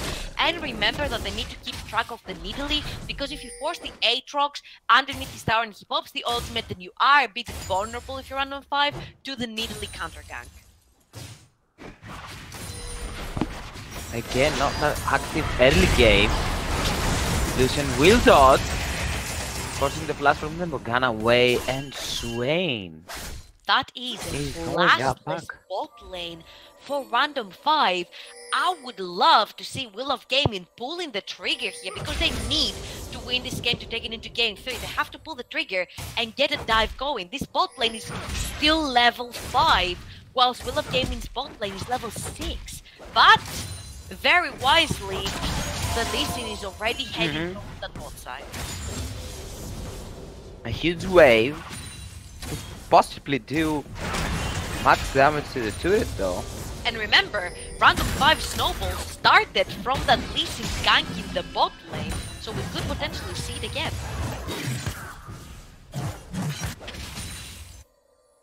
Nidalee is also in the bottom lane. I think we have a 3v3 going on into the bot lane right now. Oh, the ultimate's gonna come up! Knock off the Swain! Morgana is really low, the double stopwatch once it's secured. Nicely flash kick into the turret from the Lee Sin, and Swain will drop a kill as a return kill. Oh, but the Now LeBlanc is there. Down. The flash will follow the Nidalee flash, will secure one more kill, and I think Braum is also dead. He's forced to flash away. that roam from LeBlanc in the bot lane was on point for Random 5. That's exactly why I said I would have loved Will of Gaming to pull the trigger onto a 4v2 into the bot lane, exactly because the LeBlanc followed Mats faster than the Yasuo, but the Yasuo could be getting first tower into the mid lane. And I think he does right now. Or in the next wave, but LeBlanc has red buff. Exactly, the LeBlanc will have to go back at some point. The mana is super low, but Lee Sin is in the mid lane. And we are looking at the top lane, and I'm not sure what's happening in the mid lane though. But I think that Yasuo is pretty safe. The chain will land. The auto attacks for the red buff. A second chain. Now Lee Sin, that Q after the buff is super good. But look at the damage from the Nidalee, and Aatrox is going in, forced to use the ultimate. That's really interesting stuff for both of these teams. You see the damage from the Nidalee as well. Once he lands the spear, now that he has the red smite, he is able to one-shot the Lee Sin into the mid lane, making it onto a 1-on-1. And we do have the 3 kills for each team. We're dead even, but 2,000 gold lead for the side of Will of Gaming due to the heavy lead on the CS. We have about 20 CS onto every lane, 40 for the bot lane, and if you count the 20 CS from Rome, which are from Targons, we have 60 CS lead into the bot lane for Will of Gaming. That is huge.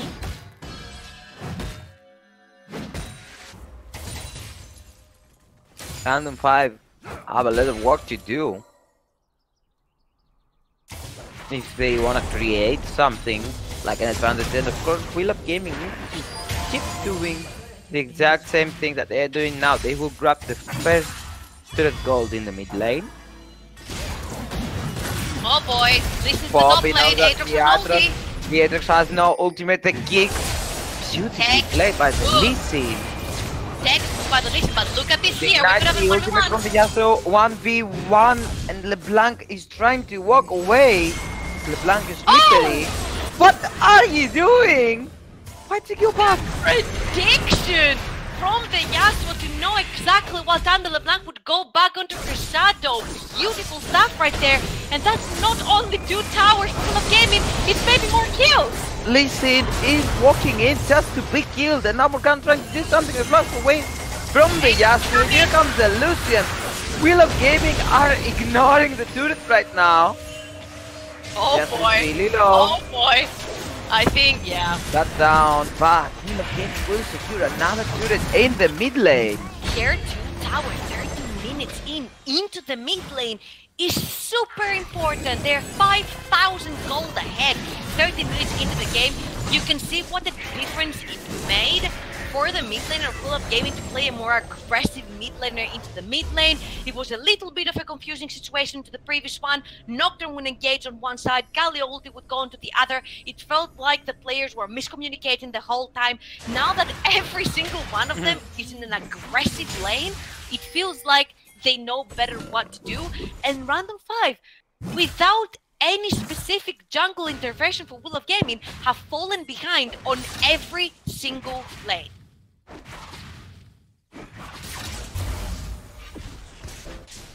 The swap from Will of Gaming to the top lane. Nice moves, nice macro moves. More accurate than just moves. Of course, there is no Drake, has been picked up by Will of Gaming. Now Random 5 are trying to pick up a Rift Herald, but they will probably list it for Will of Gaming. Nice ultimate usage. Got it, got it. Secure it, but you need to grab this up, and Yasuo is not stopping. You need to grab this up if you're Random 5, and they are going to do so right now. And I was about to say that Yasuo, as you mentioned, you need Punisher in an aggressive champion.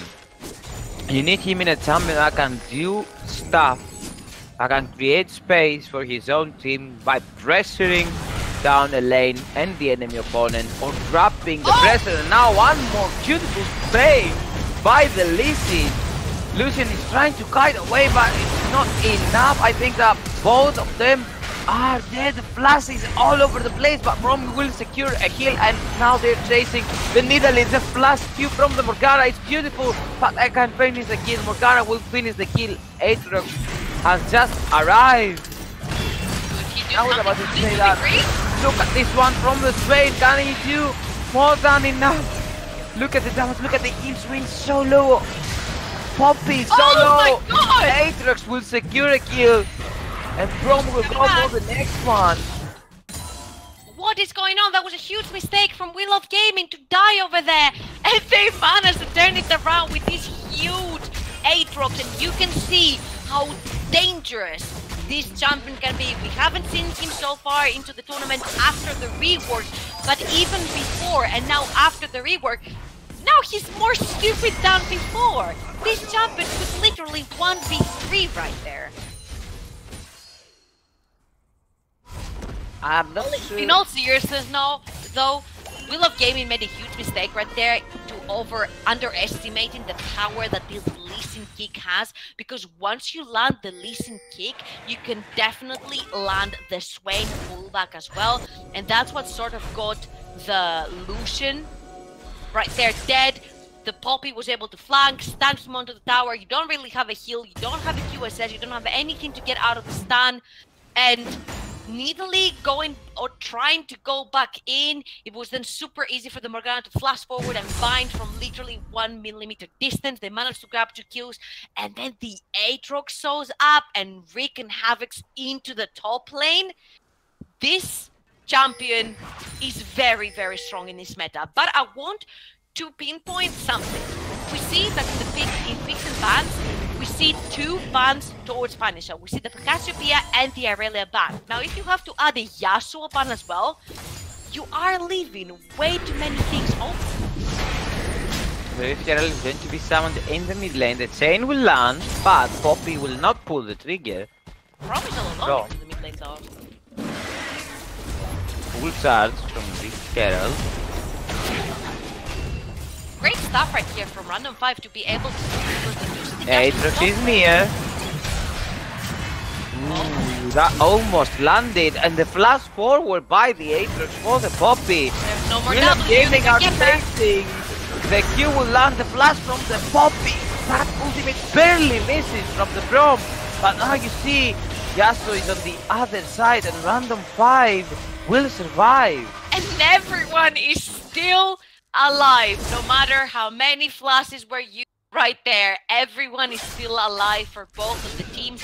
But don't forget 7,000. You will land. I think Lee Sin has a kick. I'm not sure. Oh boy. No Oh kick. boy. Up was low. Okay. For Yasuo.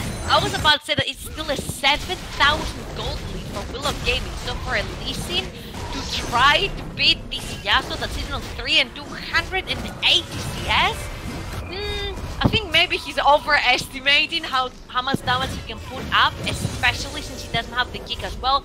Being able to throw your kick and then your Q, the Yasuo doesn't really have the time reaction to put the wall up and block the Q because you are CC'd at the time. So yes, this can work, but then trying to 1v1 the Yasuo when you don't have ult and you know the Yasuo has ult, it's like playing with danger right there.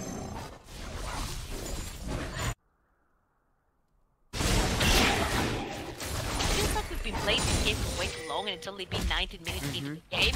Of course, we're gonna have the second Dragon coming up in 30 seconds. First one was picked up by We Love Gaming. It was an air drake, and we have in 45 seconds Baron coming up as well. And Lee Sin might be in trouble. There is a flash for the Lee Sin, but Lee Sin is not able to flash away. No.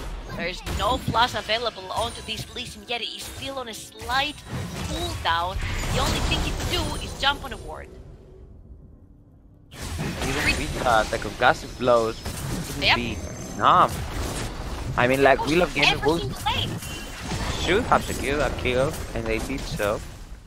Look at how they are pushing right now. It looks like a complete different team from the previous one. It's like they have not let Random 5 breathe at all in this game. They are 8,000 gold in 20 minutes into the game. They're pushing every single lane. Top is being constantly pushed forward by the Yasuo on the side lane. They're gonna pick the second Cloud Drake of the game, and I'm assuming their eyes right now are onto that Baron because they have triple ADs into their team and an Nidalee who can buff and perma-heal. I think the Baron would go down in no time. Of course, look at that. Random 5 knows that. They're like, okay, you guys, let's group up. Let's start taking a little bit vision around this Baron, because if Will of Gaming started and Random 5 can manage to turn this fight around, or even Lee Sin managed to steal the Baron, you could turn the whole game into his head. So that's why the vision is the key for Random 5 right now. If they need to contest that Baron, they need to put clever wards around the pit, and of course they need really to be careful. But what look at this, Lucian has been exploded there by the Black. That was a huge misstep. What are you doing right there? Going towards LeBlanc with Magic 10 boots and the Luden's Echo Complete. This is going to completely blow you up, and that's exactly what he did. This could be a setup for Baron. With the Lucian dead, it gets delayed. I'm not sure what Lucian was thinking right there. Probably the protection of Braum could be enough to save him or LeBlanc. And right there, you see the range from the Q. Behind this mid lane wall, he could reach the other side of the wall. It has been extremely buffed. But just the range. Just the range. I mean, it is enough to kind of get a kick in there, flash. You don't expect the Q to hit you if you think you're sitting far away and you're not adjusted to range yet. So, I guess better dodge it to be safe than try to outrange it. Now Will of Gaming are looking towards the Baron. After take control of this area, the 2-tier towers are mixed into the mid lane. There's a lot of dark space for Random 5, and they can't really run into Fog of War with spears, the Braum and a Yasuo running towards you. Aatrox has joined them as well. They're gonna push mid lane, push top lane, and maybe... They have started the Baron. Alright, let's see. Hobbit in the bot lane has TP. Everybody is getting there from Random 5. They've pushed their lane, they're here. Yes, they are turning it around, but look at the damage that the Aatrox is forcing the teleport from the Poppy. Now LeBlanc has just arrived. LeBlanc though, Aatrox is going in. But look at the damage for both of these teams. The fight is really messy. Swain is shuffling forward, but Lucian is out of position, getting out of position, can he kite his way? The answer is no. 1-for-1 stage, but the Yasuo will secure a kill. Look at the Yasuo, look at the damage. Tornado is not on point. The Q will land in the my god, what is going on? They're also low. Oh, the trade is for We Love Gaming. Right here, they have enough. They have the heal, they have the Nidalee, they have the Yasuo damage, and the LeBlanc is coming. He has ultimate, and everyone is less than almost 50% HP. He could blow them all up. Let's see what LeBlanc can do. I think that Braum needs to be really careful. LeBlanc is taking no chances. The wind wall is great from the Yasuo and the door from the Braum. Can LeBlanc steal this one? Too risky. Jumping in, the tornado, the ultimate from the Yasuo will secure the kill for Will of Gaming and the Baron. What kind of fiesta is this? Oh my god, the complete brawl comes out between Random 5 and Will of Gaming, and Aatrox manages to get super low and pop his ultimate while not in the fight already, but somehow manages to put out so much damage by flashing and forcing himself into the fight. You're like, alright, you don't want me to the fight? I'm gonna force myself into the fight. Flashes in, gets as much damage as he can with the ultimate, then tries to get out. Lucian is all alone on the side with a Bobby beating on him with a hammer. Goes down, they manage to trade it, another Cutlass Wave. Yes, and Swain is more than dead in the sides against Lucian and Yasuo. Doesn't even get to Hourglass right there. Could be a 12,500 gold ahead. 25 minutes into the game. That looks like a completely different Will of Gaming, and Random 5 look like they're a bit lost into this game. Thinking that Will of Gaming could be taking this into a one-on-one victory right here. I want Random 5 to sit down and think what they should be doing, because you can't be banning every single mid laner. This is again being called out of position, and I think that it's not even possible for him to secure a kill in his turn, but look at the damage from the side of Will of Gaming. Lucian is not scared at all of the LeBlanc coming his way. They have got the Aatrox though. The ultimate will be popped from the Aatrox. He will be resurrected. And Yasuo is doing great work to demolish that tower. They have 20 seconds until they kick it back up. Oh, Lucian, what are you doing, man? That was a huge mistake from the Lucian, and now Random 5 are going for the kills. The shutdown onto the Yasuo. That mistake from Lucian was huge. Exactly, and a great peek from Random 5. Now Nidalee might be in trouble. Pop is not so fast though. Alright, I think they will manage to get out here. Yeah, they will get out. There is a Mountain Drake though waiting for Random 5 to be picked up, so that would be a great trophy for them, being so much gold behind. To be able to grab the Mountain Drake, remember they don't have a single tower, so grabbing this Mountain Drake and maybe a tier 1 into the mid lane could help them tremendously for the rest of the game. I think that Random 5 are slowly missing their power spike. If you ask me, not for Listen though, but for the rest of the Random 5 carries, because they do so much damage against Will of Gaming, and if Will of Gaming are not focused, the next team fight can go into the Random 5 side and it's gonna be really messy. And remember, that Yasuo was sitting on a 7-2. He gave an extremely big shutdown to Random 5, so to whomever pockets this money went to, he's gonna be having a party with his new items getting added into the pocket. And oh my god, the pocket's gonna get wow! Lucian again out of position. LeBlanc is reading Lucian right now. One more kill will be picked up. I mean, let's be honest here, if you are Random 5, you have to hit the weakest link of Will of Gaming. Last game, the weakest link was again the same Lucian, not able to output that much damage into Random 5, not able to get into this fight, and here we see the exact same story. It is again the same people that are popping off for Will of Gaming. Mid lane, jungle, top lane, and Braum that is helping them, and Lucian, yes, he gets in there, he seems fearless, but how much fearless can you show that you are when this LeBlanc is so much away? Now Nidalee might be in trouble there with the LeBlanc, but here comes the Lucian. Here. Oh, that's wrong! That's the wrong target, but the calling is enough to finish this one. But you see how much of a threat is LeBlanc right now. He got his revenge though. 1v1 against the top laners. Aatrox is going for the minions. Still has ultimate, but look at who's coming. Swain and Morgana are on their way. Aatrox has his flash. Let's see how well he's gonna play the flash. That's the flash. Oh, the Aatrox. Yep, runs straight to his team. Will again have the priority top lane and mid lane, both at the same time. Able to push something before the LeBlanc gets there. It's very, very crucial timing.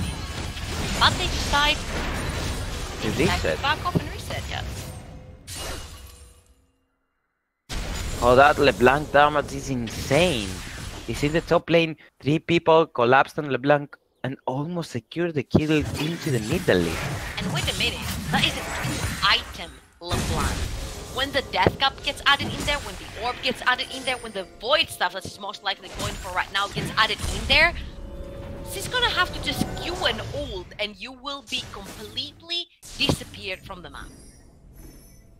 That's why Yasuo just bought himself a Guardian Angel. Still though, yeah, Yasuo is not what LeBlanc wants to be one-shotting. He is immediately, and he's a Lucian. Lucian is not having a sleeper of amount right now. It's gonna be really messy, and the next Baron is coming up shortly for both of these teams, and I think that Random 5 will contest this one even though they're behind. Will Up Gaming would probably force this one because Random 5 had no vision around the area.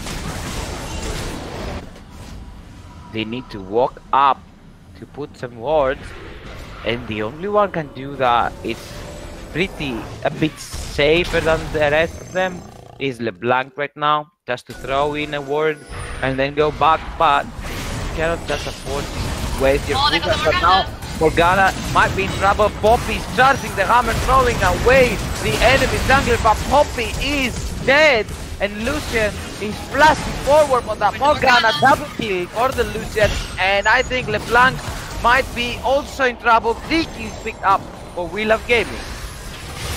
And that is exactly how you play the Yasuo though, right into the face of the Swain. The ultimate for the Lee Sin will secure the kill for the Yasuo, and now Aatrox is tanking everything. Can they kill him though? I think that they can right now. Will secure a kill in the face. He's caring about that Swain right now. Just let him lead. Okay, we don't get the ace. We'll be fine. But the no, Yasuo they is get going the for the kill. ace, and Will Up Gaming are sending this best of 3 to a 3rd game. So ladies and gentlemen, sit tight, get your popcorn, get your drinks. We're going into game number 3. Stay tuned.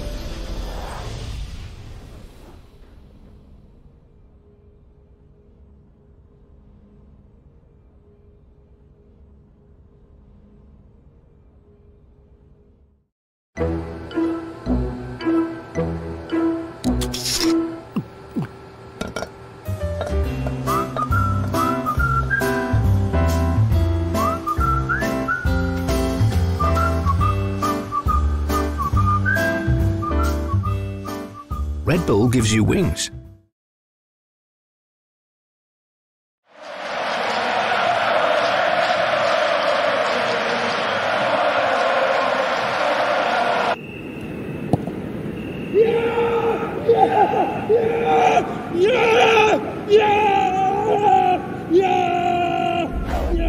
Start your esports career now at play.eslgaming.com.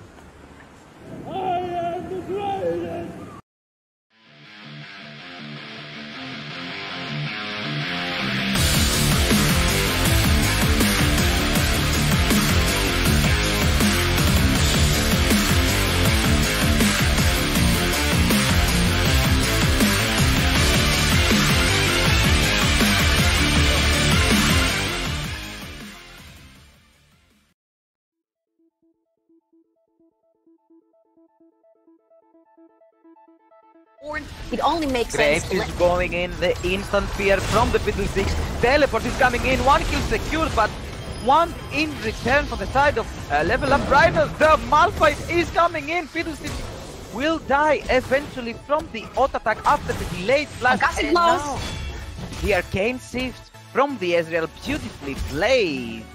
Vladimir is nowhere near. Just forward by the Kai'Sa, forces the flash of the Ornn away, but here comes the call of the Force God, tries to knock up the Taliyah. Taliyah is forced to flash away. 3 men ultimate from the Vladimir, but will die before the comeback of the ultimate. Now 15-6 is fearing the Graves and manages to go away, shut down by this Ignite. Malphite 2-for-2 is the extended trade, but they will lose their inhibitors in the top lane. Here comes the Ryze, try to make some plays near side, invites the Graves. 1 kill by the Ezreal, 2 kills by the Ezreal, but Lucian will grab a kill, shut down into the Ezreal. And look at the Aatrox. They have found themselves as Xin Zhao. Now Zyra is dead, and probably Xin Zhao will follow this one, but will save his life for a while. Now Lulu is in trouble. They are threatened. They try to do something, but they get punished every time.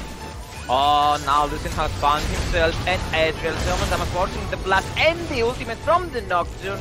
Wild are sitting and hitting hard back right into the face of We Love Gaming. Will secure the Rift Carol, but here comes the Thalia. So much damage for the Nocturne.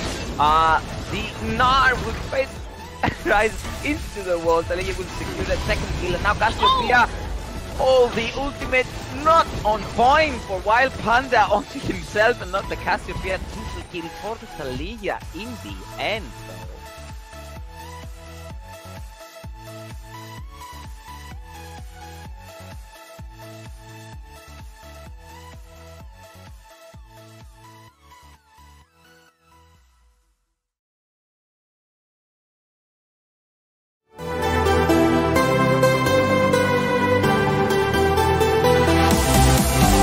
be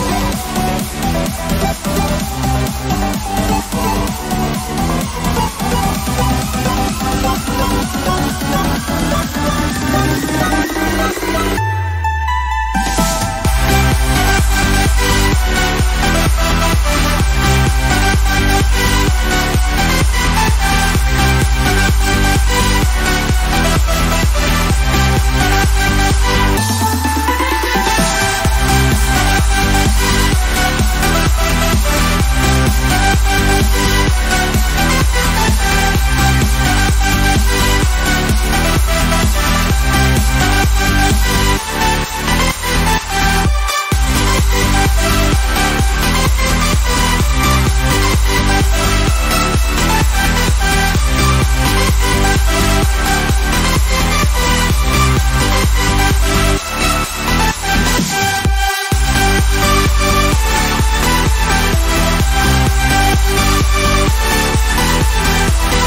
You ready? Huh? Hey, he's a good boy, huh? You ready? Huh?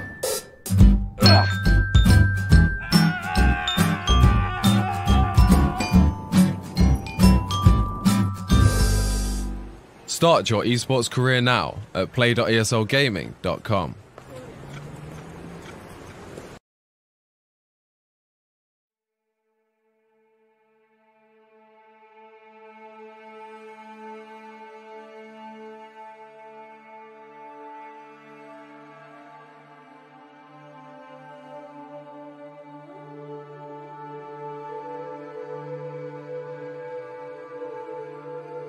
And welcome back everyone to the ESL Southeast Europe Championship Season 7 lower final between Random 5 and Will of Gaming. Will of Gaming managed to secure a victory and equalize the series, and now we are going to the third and last game. I will determine what team, who, and what these two teams will go and face the finals, into the finals, the Wild, that are 1-0 ahead in terms of victories, because they came from the upper bracket. Random 5 will send the Irelia out. Of course, they are blue side. Love Gaming chose to be red side into the third and last game. Rakane is out. Will of Gaming, same bands. For Random 5, Cassiopeia is out. The signature pick of Punisher will be locked in. Be out of the game in a while. Will of Gaming will answer with their own ban. Of course, the second game of the series was a bit one-sided, as Georgia mentioned before. It was more like Will of Gaming managed to smash the early game, having a 2k advantage from a CS and early kills. Of course, Random 5 tried to force their way back into the game, but that wasn't enough. Even the fact that Lucian did a lot of mistakes in terms of position for Will of Gaming, that was not enough. Random 5 to punish the Greek team, grab a second victory that will send them into the finals. Now Yasuo is out alongside Kaisa for Will of Gaming, and we are waiting for the last ban before the first pick. Random 5. That last ban probably be Rise. Yes, Rise is out of the game, and now Random 5 have a lot of choices. A lot of stuff to pick up as a first pick. Blue side.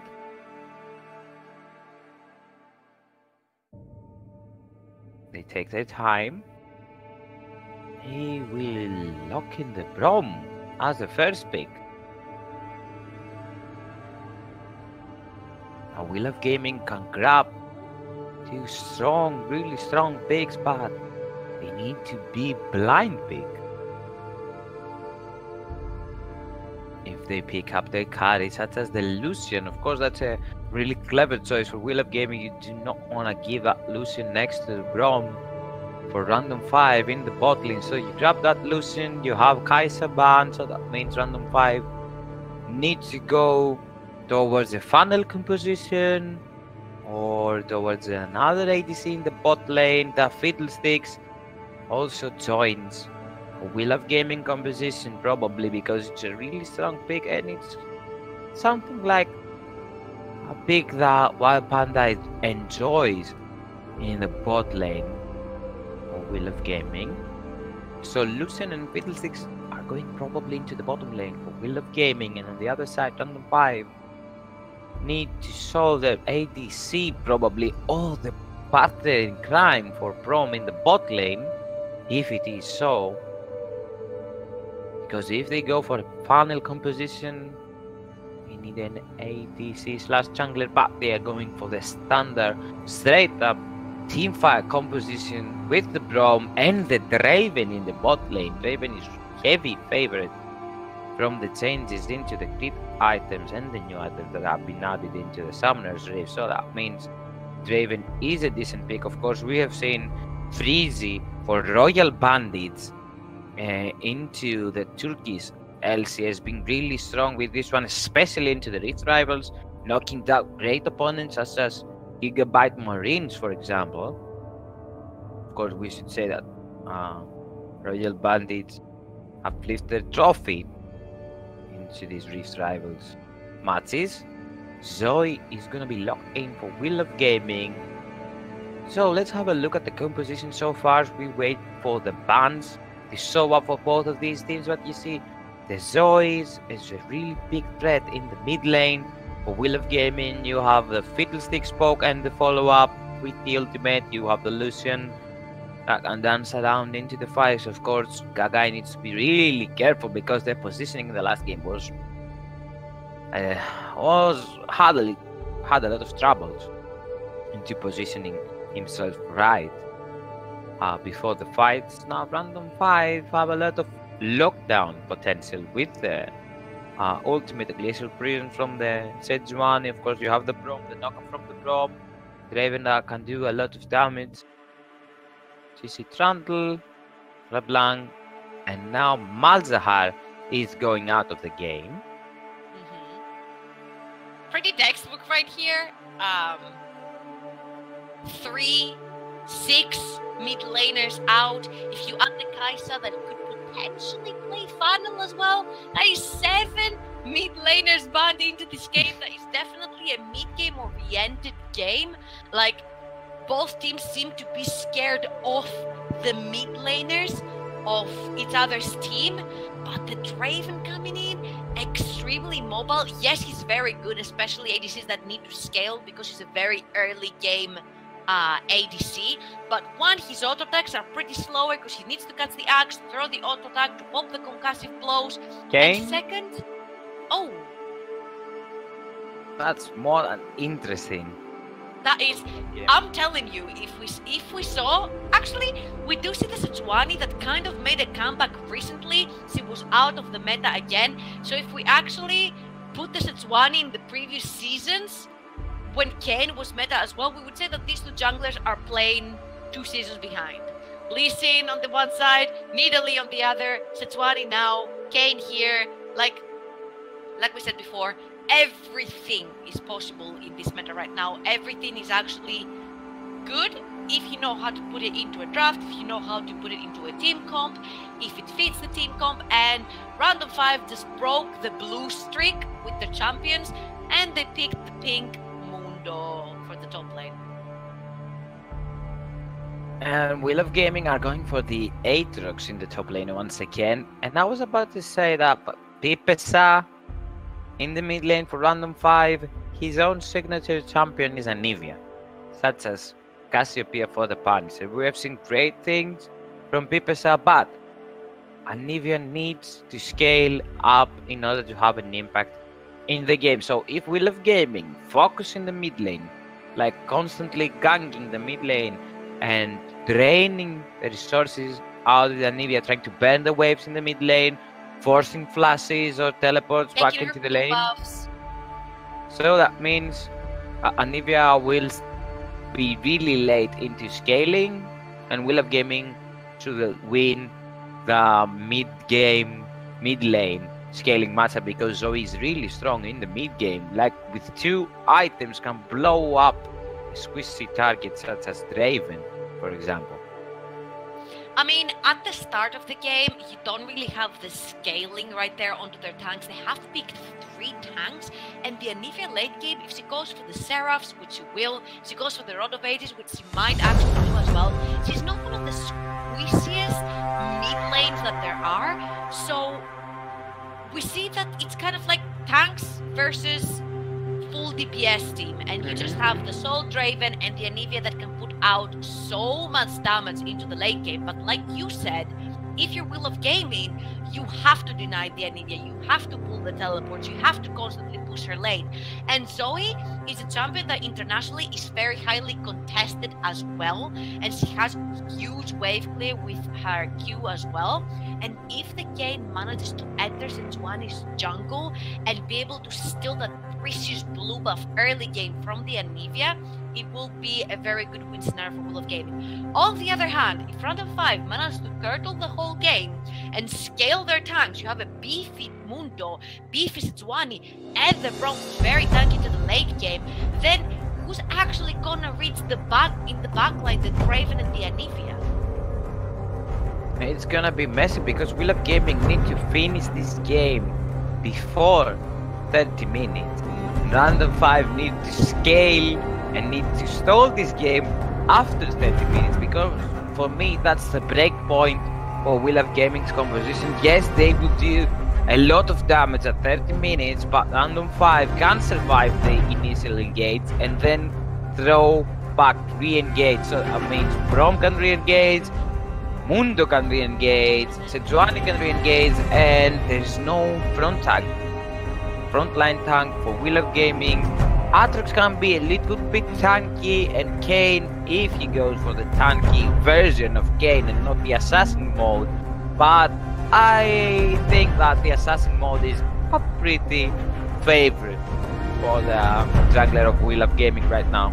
And of course, let's not forget the fact that in the late game, Sejuani does more damage to squishy targets.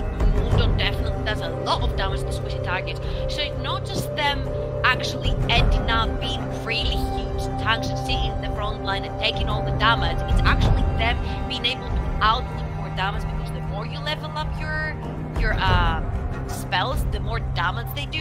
And the squishy targets like a Zoe, like a Fiddlesticks, a Lucian, these are going to, like the cleavers, are literally going to hurt a lot. A concussive plus passive pop is going to hurt, and of course the Sejuani is also going to hurt. So that being added to the AoE that the Anivia does and the Draven to be able to free hit from the backside, I feel like Will of Gaming's win situation is up to 30 minutes, and if the both teams are even, of course, and from there on, they really have to count their minutes, because it's gonna get tougher and tougher going on. But as I say that, we have just moved straight into the Summoner's Reap. We're gonna have the last game between Random 5 and Will of Gaming. That's going to determine which team is going to join Wild at that grand final of ESL SEC Season 7. Let's have a look. But first, let's have a freeze. Thanks, Riot, once again. 30 seconds. I really need to see what Kagai can do in the bot lane, because the mistake that he did in the last game was a bit too much for Will of Gaming. Not enough to lose them the game, enough to stall the game a bit for Random 5. So he really needs to be careful with his positioning into this game, because this is a one-way ticket for both of these teams. You win this game, you're in the finals. You lose this game, you're out. Of course, being an immobile Lady Seasons as Draven is, of course, we have to point out that he is going with the heal. He needs as much survivability as he can get. And of course, he doesn't really have a Lulu, he doesn't have a Karma, he doesn't have a Morgana, something that can actually protect with shields and everything. All because he's a Braum with an Unbreakable that can actually save him for a very sticky situation. But then after that, he's kind of all alone, especially into the early game, like you mentioned as well. But early game, I do expect Will of Gaming bot lane to be perma pushing. I think they have the power to push faster, especially with the Fiddlesticks silence right there. And from that, we just haven't seen many dives happen. It feels like both teams are kind of scared of the dives and how they're going to execute them. But I really want to see the game going into the bot lane, the pushed bot lane, and diving with the ultimate, which is an instant refresh power up.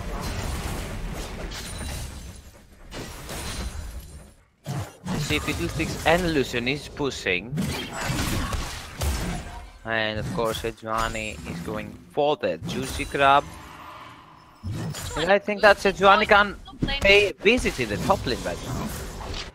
Could possibly. If you do though, look at what the Kayn is gonna do to you.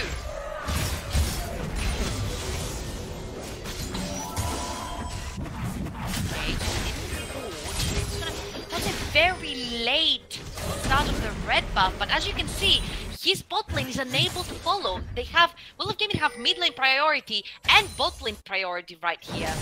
So the Kayn is able to try to contest this red buff. We'll secure it. No, he won't. He had his Sejuani own... will secure it. Yeah. He had his own red buff and he went straight to her red buff. I feel like had he not gotten into that bush next to the raids and gone straight for the red buff, he would have the advantage of getting the red, getting the Scuttle Crab as well, and leaving Sejuani just with the blue buff. Now Sejuani can contest the crab in the river. And could potentially go for a cheeky lane gank here. Let's see, the pings are flying for Will of Gaming side. The redemption from the Zoe to the top lane. Why not? That Bot was lane nice. doesn't really need it, they're full HP, the Aatrox could be pushing further the Mundo underneath the tower, and Mundo who is struggling to get any CS right now, and he is falling behind in the early game.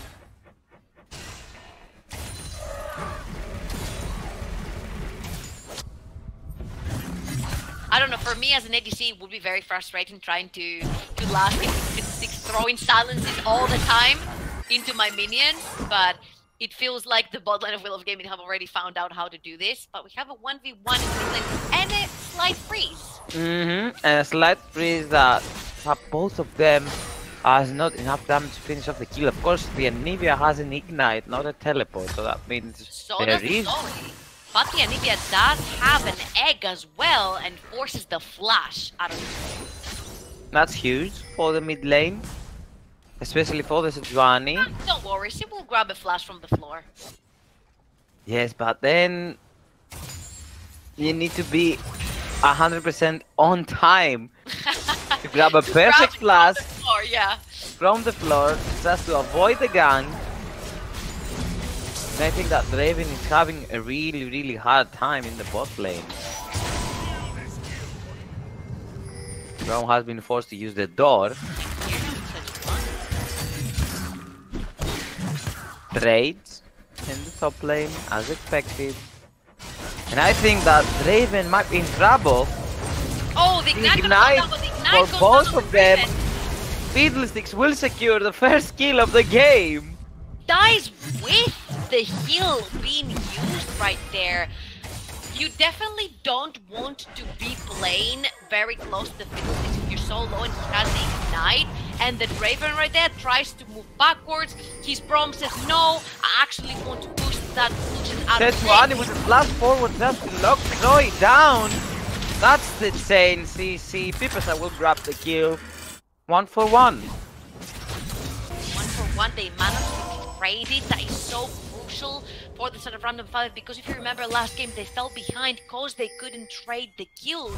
But right now you have a game that is constantly invading a very empty jungle. So good job for the Sejuani. He is going towards where there is something for her to pick up, but still alone. The game could be coming from the mid lane. I think Will of Gaming grabbed this crab, yeah. That's nice for Lucian. Juicy gold. I mean, Sejuani had the smite right there, so I'm not sure why exactly he didn't choose to smite the crab. I'm not sure.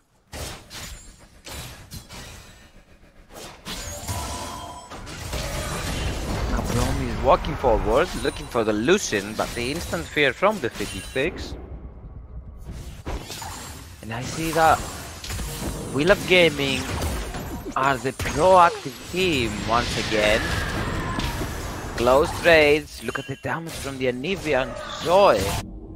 And Kayn has been swiftly trying to invade yet again. I think that Kayn needs to focus a bit on a lane.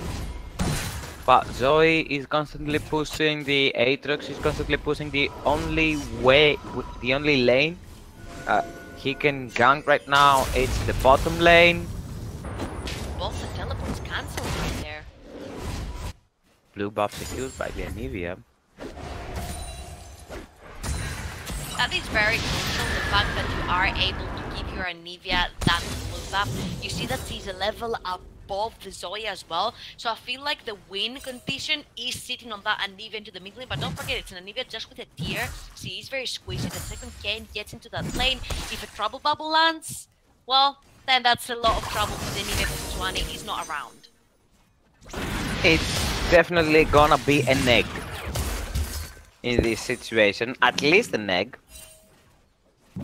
And without Sejuani, probably Anivia could die. But I think the random 5 have the control of the lanes right now. It's really difficult to gank them. More than enough damage. There yet, not there yet. One more bubble, if you ask me. One more bubble and it's an egg. Zoe is one of the most dangerous champions to play against to the mid lane. It feels sort of like a LeBlanc, but a more dangerous LeBlanc, if you get me. Like LeBlanc, you kind of see her coming at you. The Zoe can get the sleepy, the trouble bubble from so far away through like a second wall far away, and then she can actually ult the Q towards you from being super far away again. So the LeBlanc has to actually come super close to you to land the spells, while the Zoe can just be super far away and just land the spell that will take 80% of your HP. And remember, if that happens, Will of Gaming are full damage dealers. Sejuani is in the bot lane. That's level 6 on the front. Spotted the ultimate from the 3. drop. Lucian is dead. Sejuani will grab the kill, and I think that kill secured, but nice moves by Zoe to avoid the stun. BT6 is charging in, forcing the plus away from the Anivia. Kayn is also there. That is a 4v3. I don't think Will of Gaming want to be taking this fight. Random 5 would gladly take it. Anivia tries to get something there onto the Zoe very nicely, and has to use the flash because this one knows it. Ooh, the stun will land. The bubble ignite from the Zoe. Summoner for the mid laner of Will of Gaming. Will ignite be enough? No summoners for both of them. Look at them sitting in the mid lane with 5 HP each. Of course, Anivia doesn't have to be scared too much because he's going to get right straight away. But the game has found the Kayn has found himself a Sejuani. Stop the back. Not sure that they can do enough. Anivia is there to chain this one and grab a kill. Donated to the mid laner of Random 5, and that seems scary.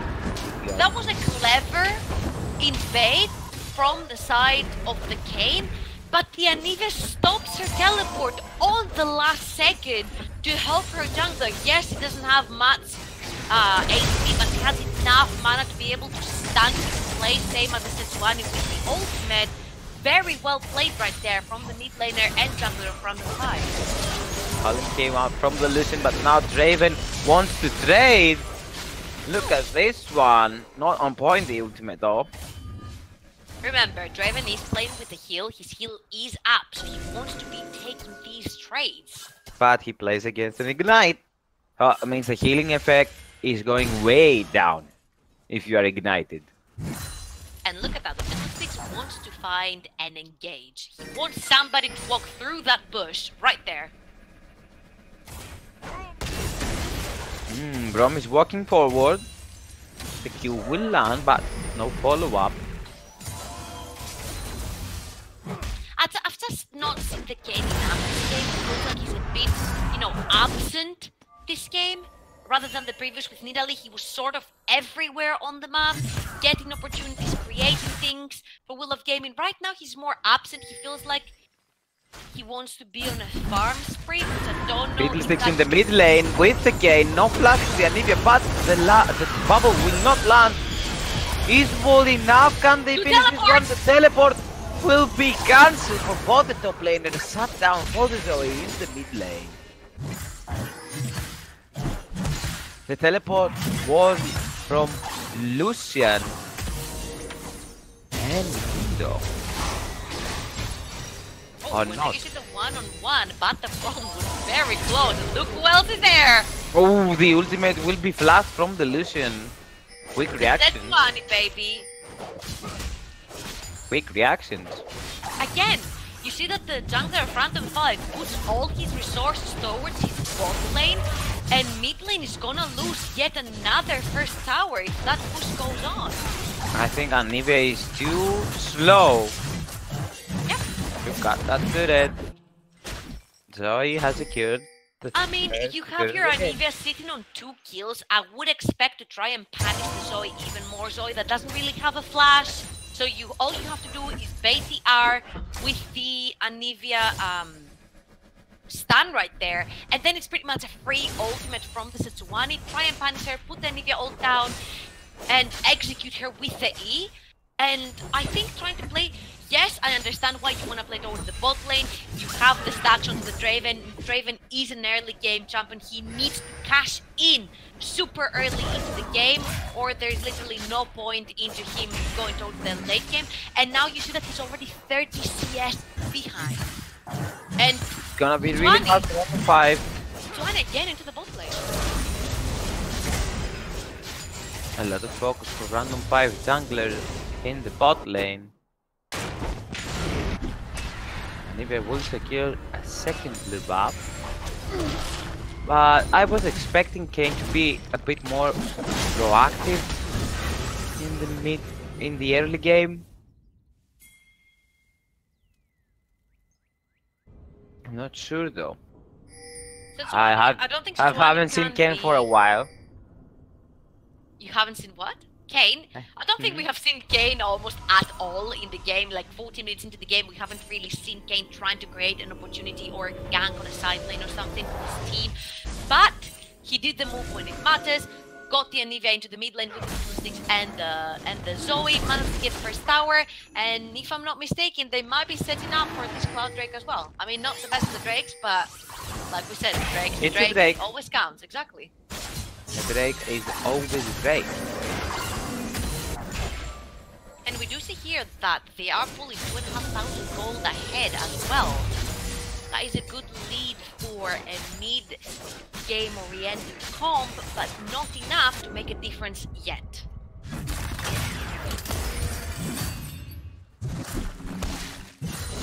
Mundo is getting tankier and tankier.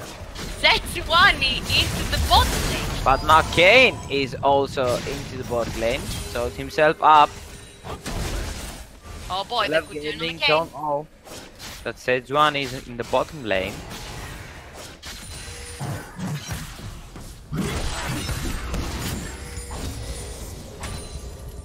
So many pings are going on. They have spotted the Sejuani right now. They are pinging her and they are pinging the Lucian. Look how much isolated from his team the Lucian is right now. If they catch him with the ultimate, I don't think Fiddlesticks and Kayn have the time to react.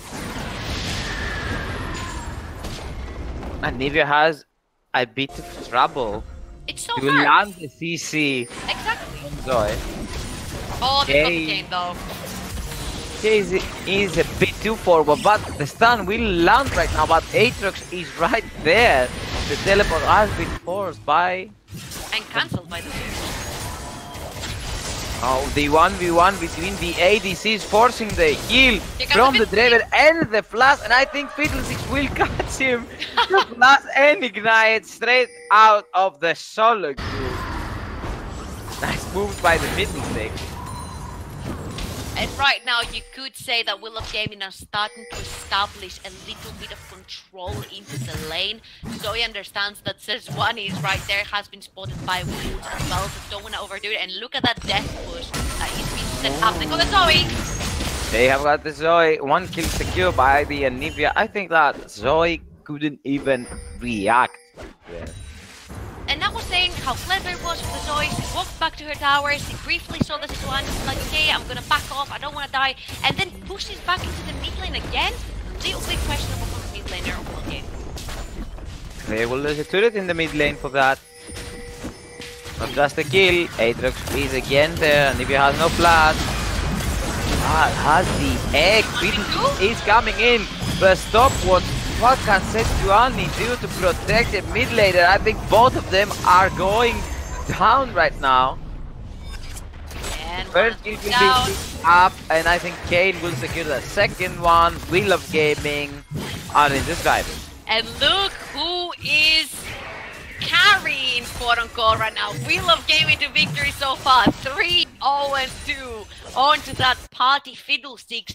Vast Aurelius to be able to be all over the map and mobilities. This guy is everywhere. It's gonna be really fun I mean, in the next that's fight. what happens when you have to pull 3 first rotation bans towards the mid lane, the Yasuo, the Aurelia, the Cassiopeia, everything banned out, forcing the mid laner onto the Zoe. He's not doing terrible on the Zoe, he's not doing extremely well like the Yasuo, but he's being even on CS. And I think one Trouble Bubble would mean the difference right there. And you see how the Anivia struggles one-on-one to be able to pinpoint that Zoe, get her stand down, try to 1v1 her. But Wheel of Gaming are playing all over the map, and they're getting all 3 outer towers so far. No mistakes so far for Wheel of Gaming. They take the correct fights, they do the correct rotations, they play the macro really well, and I want to see them securing some bigger objectives such as the Rift Herald or the Dragon that is standing in the bottom lane. Right, why not? Awesome Drake will help them get around the map much faster. They do have the assassins, they do control the pace of the game right now. They have 4,000 gold into the lead, 18 minutes into the game. I would say grab the Herald right there if you can, if you're random 5. Try to get some more towers for yourself. They do have that 1 tier 1 into the mid lane. Try to get something going, and they're trying to steal the buff from the Anivia. Fiddlesticks ultimate with a question mark there. It'll be questionable. But it's okay. I mean, like, Fiddlesticks is really cutting. Kane will steal a blue buff. And I think that they can fight, forcing the teleport. Look how low is the Sejuani. I don't think that they can finish the kill. But they can grab the Rift Herald. Yeah, there is no global in the team to finish the kill, but what that gives them is more pressure onto the map. Look at that. They are putting pressure with the Zoe into the mid lane. They have started for the Rift Herald at the same time, and Lucian's pushing top lane as well. There is pressure on the map everywhere, and towards the mid game or anything, that's exactly what you need to do to lock in your position to victory.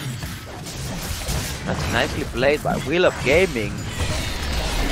They will secure the Rift Herald. Can they go for the Drake though? And I think that Random 5 cannot just answer with the Drake. They need to do a lot more stuff in the map right now. But there is always what we said in the beginning of the game. Wheel of Gaming have a time limit. And Random 5 need to scale in order to win this game. Sure, I mean, like, Wheel of Gaming need to finish this game as fast as possible. Sure they do, but then the Draven is nowhere near where he needs to be at this point. He needed to have cast in some stacks. So far, he's got nothing. He's 30 CS back, he has no kills, only 1 assist, hasn't been able to cash in, and while Lucian is ready to almost finish up his second item with his boots already completed, the Draven is sitting only on the Bloodthirster. So don't get me wrong, it's really strong for a Draven, but now the enemy is in trouble. Oh, needs to force away. Plus, that was close for Wheel of Gaming to secure yet another kill from the Anivia, and they are in total control of the game. They really control the map and forcing Random 5 just to react. Random 5 right now are unable to create something on the map. They are forced to group in order to protect themselves. And Wheel of Gaming are constantly looking for the pick. They got the Suani. Oh, look at the damage from the Zoe. That was half the HP gone out of their tank with 1 Q. It's a front line. Exactly. Imagine what happens when that hits Anivia or even the Draven by a mispositioning. And now they've got the Mundo. Now they've got the Mundo, but they've got themselves the Drake also. There is no teleport onto the Aatrox, and Random 5 knows this right now. If they can force a fight, a 4v5 to their advantage, they can do it now, because the Aatrox cannot join. They are not going for this one though, because the Wheel of Gaming composition is a bit slippery, but Lucian is yet again out of position, but the rest of the team is there to try to do something. Zoe protecting the ADC, doing so much damage and Kane is inside the Mundo. I'm not sure how this sounds, but this is what it is, and the 4v5 kinda for Wheel of Gaming. Ooh, that was too close for Random 5 to be able to get a kill right there. Oh my god! Look at the damage from the Zoe, but I think Zoe is probably dead, forced to flash away. Fiddlesticks is going for the Crow. Ah, there is Gerald is doing damage in the mid lane. Anivia is on the wrong side of the map. Aatrox seems like going in. The knockup from the cave is more than enough to fake Anivia an egg, and they will secure a kill, and they are going for the next one. Mundo might be in trouble. Lucian is having the big double kill for the Zoe. That's a Baron. They are sitting on 6,000 gold ahead. They can't pressure for the Baron. There is no damage left other than the Draven. And how can the Draven walk straight into such a team? Let's see. Oh, they got they have them in the. Oh, they have them there. They want them. 2 more picks secured. I was just going to say that the Draven is going to have to be really careful to not get stunned by the Zoe. He literally just walks straight into the stun by the Zoe. They can't finish the objectives. They are really low. They're too low. Well, great job right there from Random 5. I mean, they did die for this, but at least they forced off the Baron. The attempt, I would say, for the Baron, not the complete objective so far, because Random 5 are sitting 7,000 gold in deficit right now. So I'm not sure, even if you force a fight, like you saw that was a 4v5 fight, that was pretty even. And Random 5 were in the advantage with the 5 members. When these Aatrox with Sterak's Gates and Black Cleaver and Executioners joins the fight with a resurrection on his head with his ultimate, what is going to happen then? More than enough to make the fight as you wanted. Look at the wave clear from the Aatrox against the Mundo. And they have 3 lanes pushing. They have the ward advantage around the battle. They can literally start it whenever they want to. Because Aatrox has teleport. And he has the kit to stop Mundo from teleporting into that fight and then teleport in. So Random 5 really need to be careful about that objective.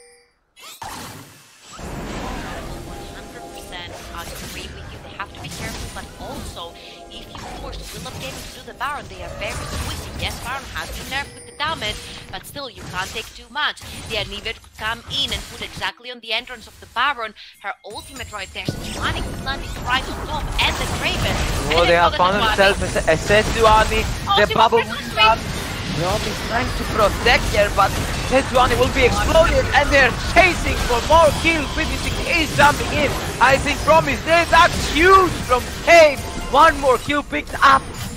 Mundo. That's a Baron. That's a 100% Baron. If they decide to call it, they're gonna go for the mid lane instead. They could potentially have time to even finish the game. Let's find out. Wheel of Gaming are going for the mid lane inhibitor. What would be their choice? Inhibitor and Baron? They are going straight for the Baron. It is, I think, the correct call to make, or maybe not even the Baron right here. Just reset then. Well, let's see what we have. We have a 10,500 gold in the lead. If you can't... I mean, if they make a mistake right here and get caught in the Baron, it could potentially cost them this gap to close, and they are the ones that are in danger, because if this gap closes, we did say that Random 5 has the scaling composition. We definitely don't want to make mistakes here to say, okay, we are at 10, now 11,000 gold into the lead, let's reset, let's put the money into the items, into our pockets, and try to contest Baron again. Whoever walks towards us, whoever walks towards the Zoe and gets into the bubble, I mean, you saw it, Sejuani gets the bubble and she falls 70% down. That's too much for the front line of Random 5.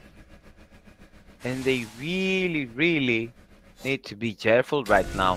Because if Wheel of Gaming pull the trigger and find 2 or 3 picks, they can burn down the objective and then go straight up in the mid lane and finish the game. Because they have the damage to do so. Especially with the Battle Cup. because of Lucian Mundo. will wait for the. Oh boy, he just eat into them. Oh, the ultimate will not land for the Sejuani. Unfortunately, this is a game inside of Will of Gaming. Fiddlesticks might be in trouble. It's a shutdown, but Lucian is free, hitting the whole fight. Here comes the Zoe to land the damage gain. He's into the face of the Sejuani. One kill picked up. A second kill is going to the egg for the Anivia. Lucian is still alive, going for the Draven. One more kill picked up. 2 kills. Almost an ace, and this could be game for Wheel of Gaming. Can they do the reverse sweep? Can they finish the game right here, right now? This Mundo will try to stop the wave, but look who is in his pursuit. Oh, the Wrong blast way! from Kane. Wrong way, Kane. The other way. But Wheel of Gaming have the minions to stop. Rom is already up. I don't know if they can finish the game right now without Kane. I'm not sure that they can do right now because the Brom has the door to stop them. Now Mundo is trying to go back, but Kane will find him. If they kill the Mundo, it's a shutdown and they can vault. And I mean, see they Pink can flying in. exactly. They can instantly walk straight back to Baron. Fiddlestick ultimate up. Every ulti is up. Aatrox ult up. That Aatrox TP did lead into the enemy inhibitor. It took him ages to get into the fight, and yet again, Wheel of Gaming are able to win the fight because they were 11,000 gold into the lead. Round 5 are going for the objective though. Oh boy. The bubble will not land. Here comes the Kane. They will immediately disengage from the Baron. But that's huge from Aatrox.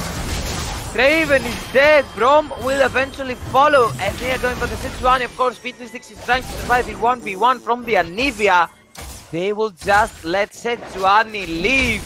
I want to see the Baron. I want to see finish the game. Just choose what to do. No. Sejuani is still alive. Fiddlesticks going to the Anivia. Anivia is more than dead, and now Wheel of Gaming can finish the game. 40-second timers, I'm sorry. This could be it. They could be doing the reverse sweep. The fear, the knock-up. Mundo has been CC'd for years. Aatrox is dead though. But Wheel of Gaming are going to secure the third and last game. They are going to the finals. Ladies and gentlemen, you heard it. Or can Random 5 actually defend? Because it I'm not sure. Draven has been exploded. Draven just disappeared, and so did the Prom right there. Good game, well played to Wheel of Gaming, securing their golden ticket to the grand finals, and Random 5 taking the 3rd place at the ESL Sex Season 7. But don't go anywhere, ladies and gentlemen, because our grand finals are about to start. Stay tuned.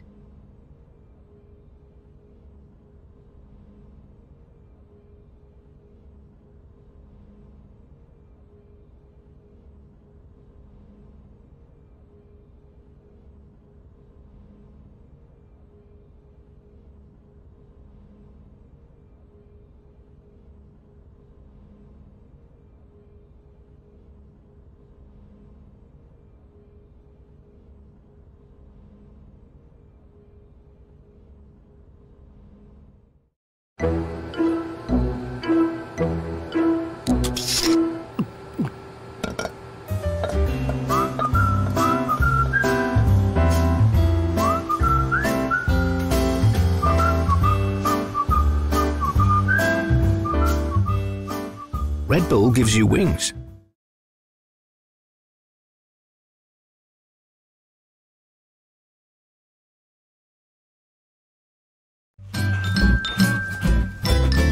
You ready? Huh? Hey, he's a good boy, huh? You ready? Huh?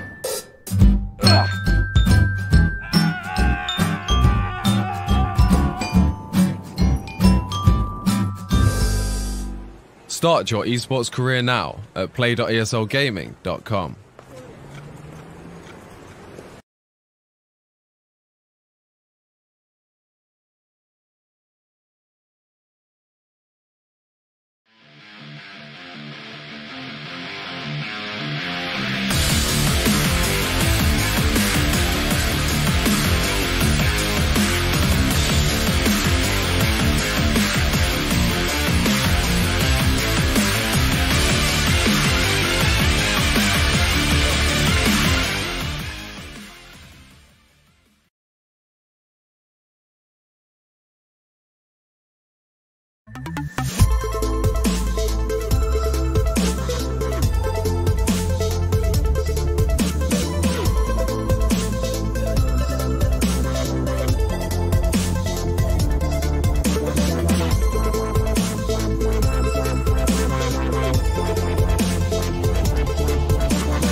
Get your team apparel now at shop.eslgaming.com.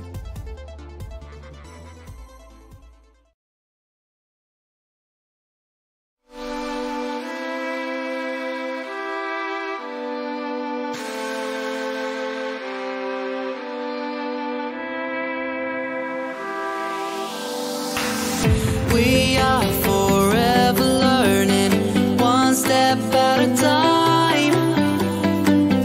As long as the world is turning, I'll be by your side. We'll keep the fire burning, I'll never see you hurt. You know I can't explain it in a way of words. We both know that you'll understand, and you'll see if you take my hand, and I'll go out of my own way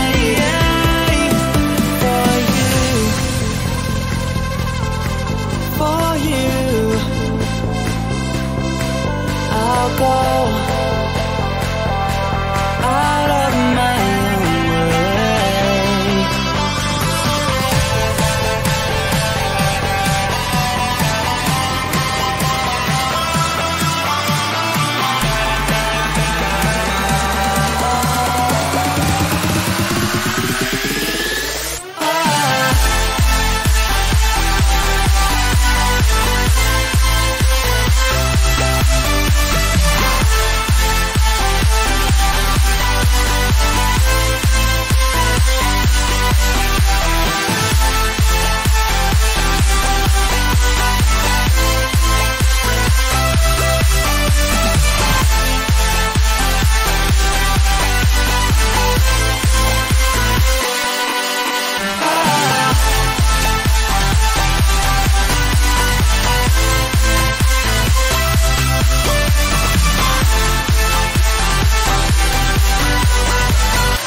show me all adventures I haven't seen. Taking all the life, it hits the spot. Walking on fantasy. So take me, baby, take me to a state of mind that's made of, baby, that's made of all that we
test the waters, oh, it's hard. I think we're getting close. Racing through the waves, I want to be where nobody knows. Take me, baby, take me to a state of mind that's made of, baby, that's made of all that we find. Electric, feel it in your head. Hypnotic, watch your body dance. Happiness, this is the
to the ESL Southeast European Championship.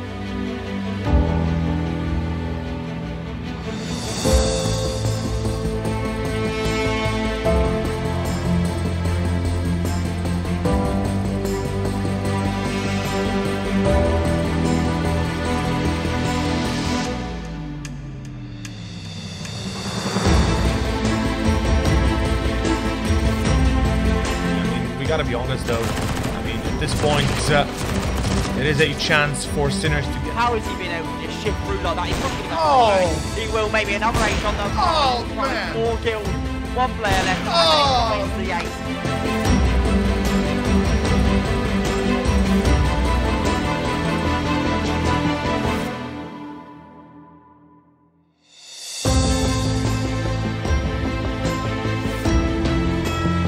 Here comes the Bane with the double kill, and here comes the follow-up, and Jack is waiting to follow up there, and we see the triple kill come out and taking down Poppy, and they are continuing to push this one. You are going to want to get out of there, you don't want to doubt that one, but there comes the Quadra. Oh, we're going to see the Penta.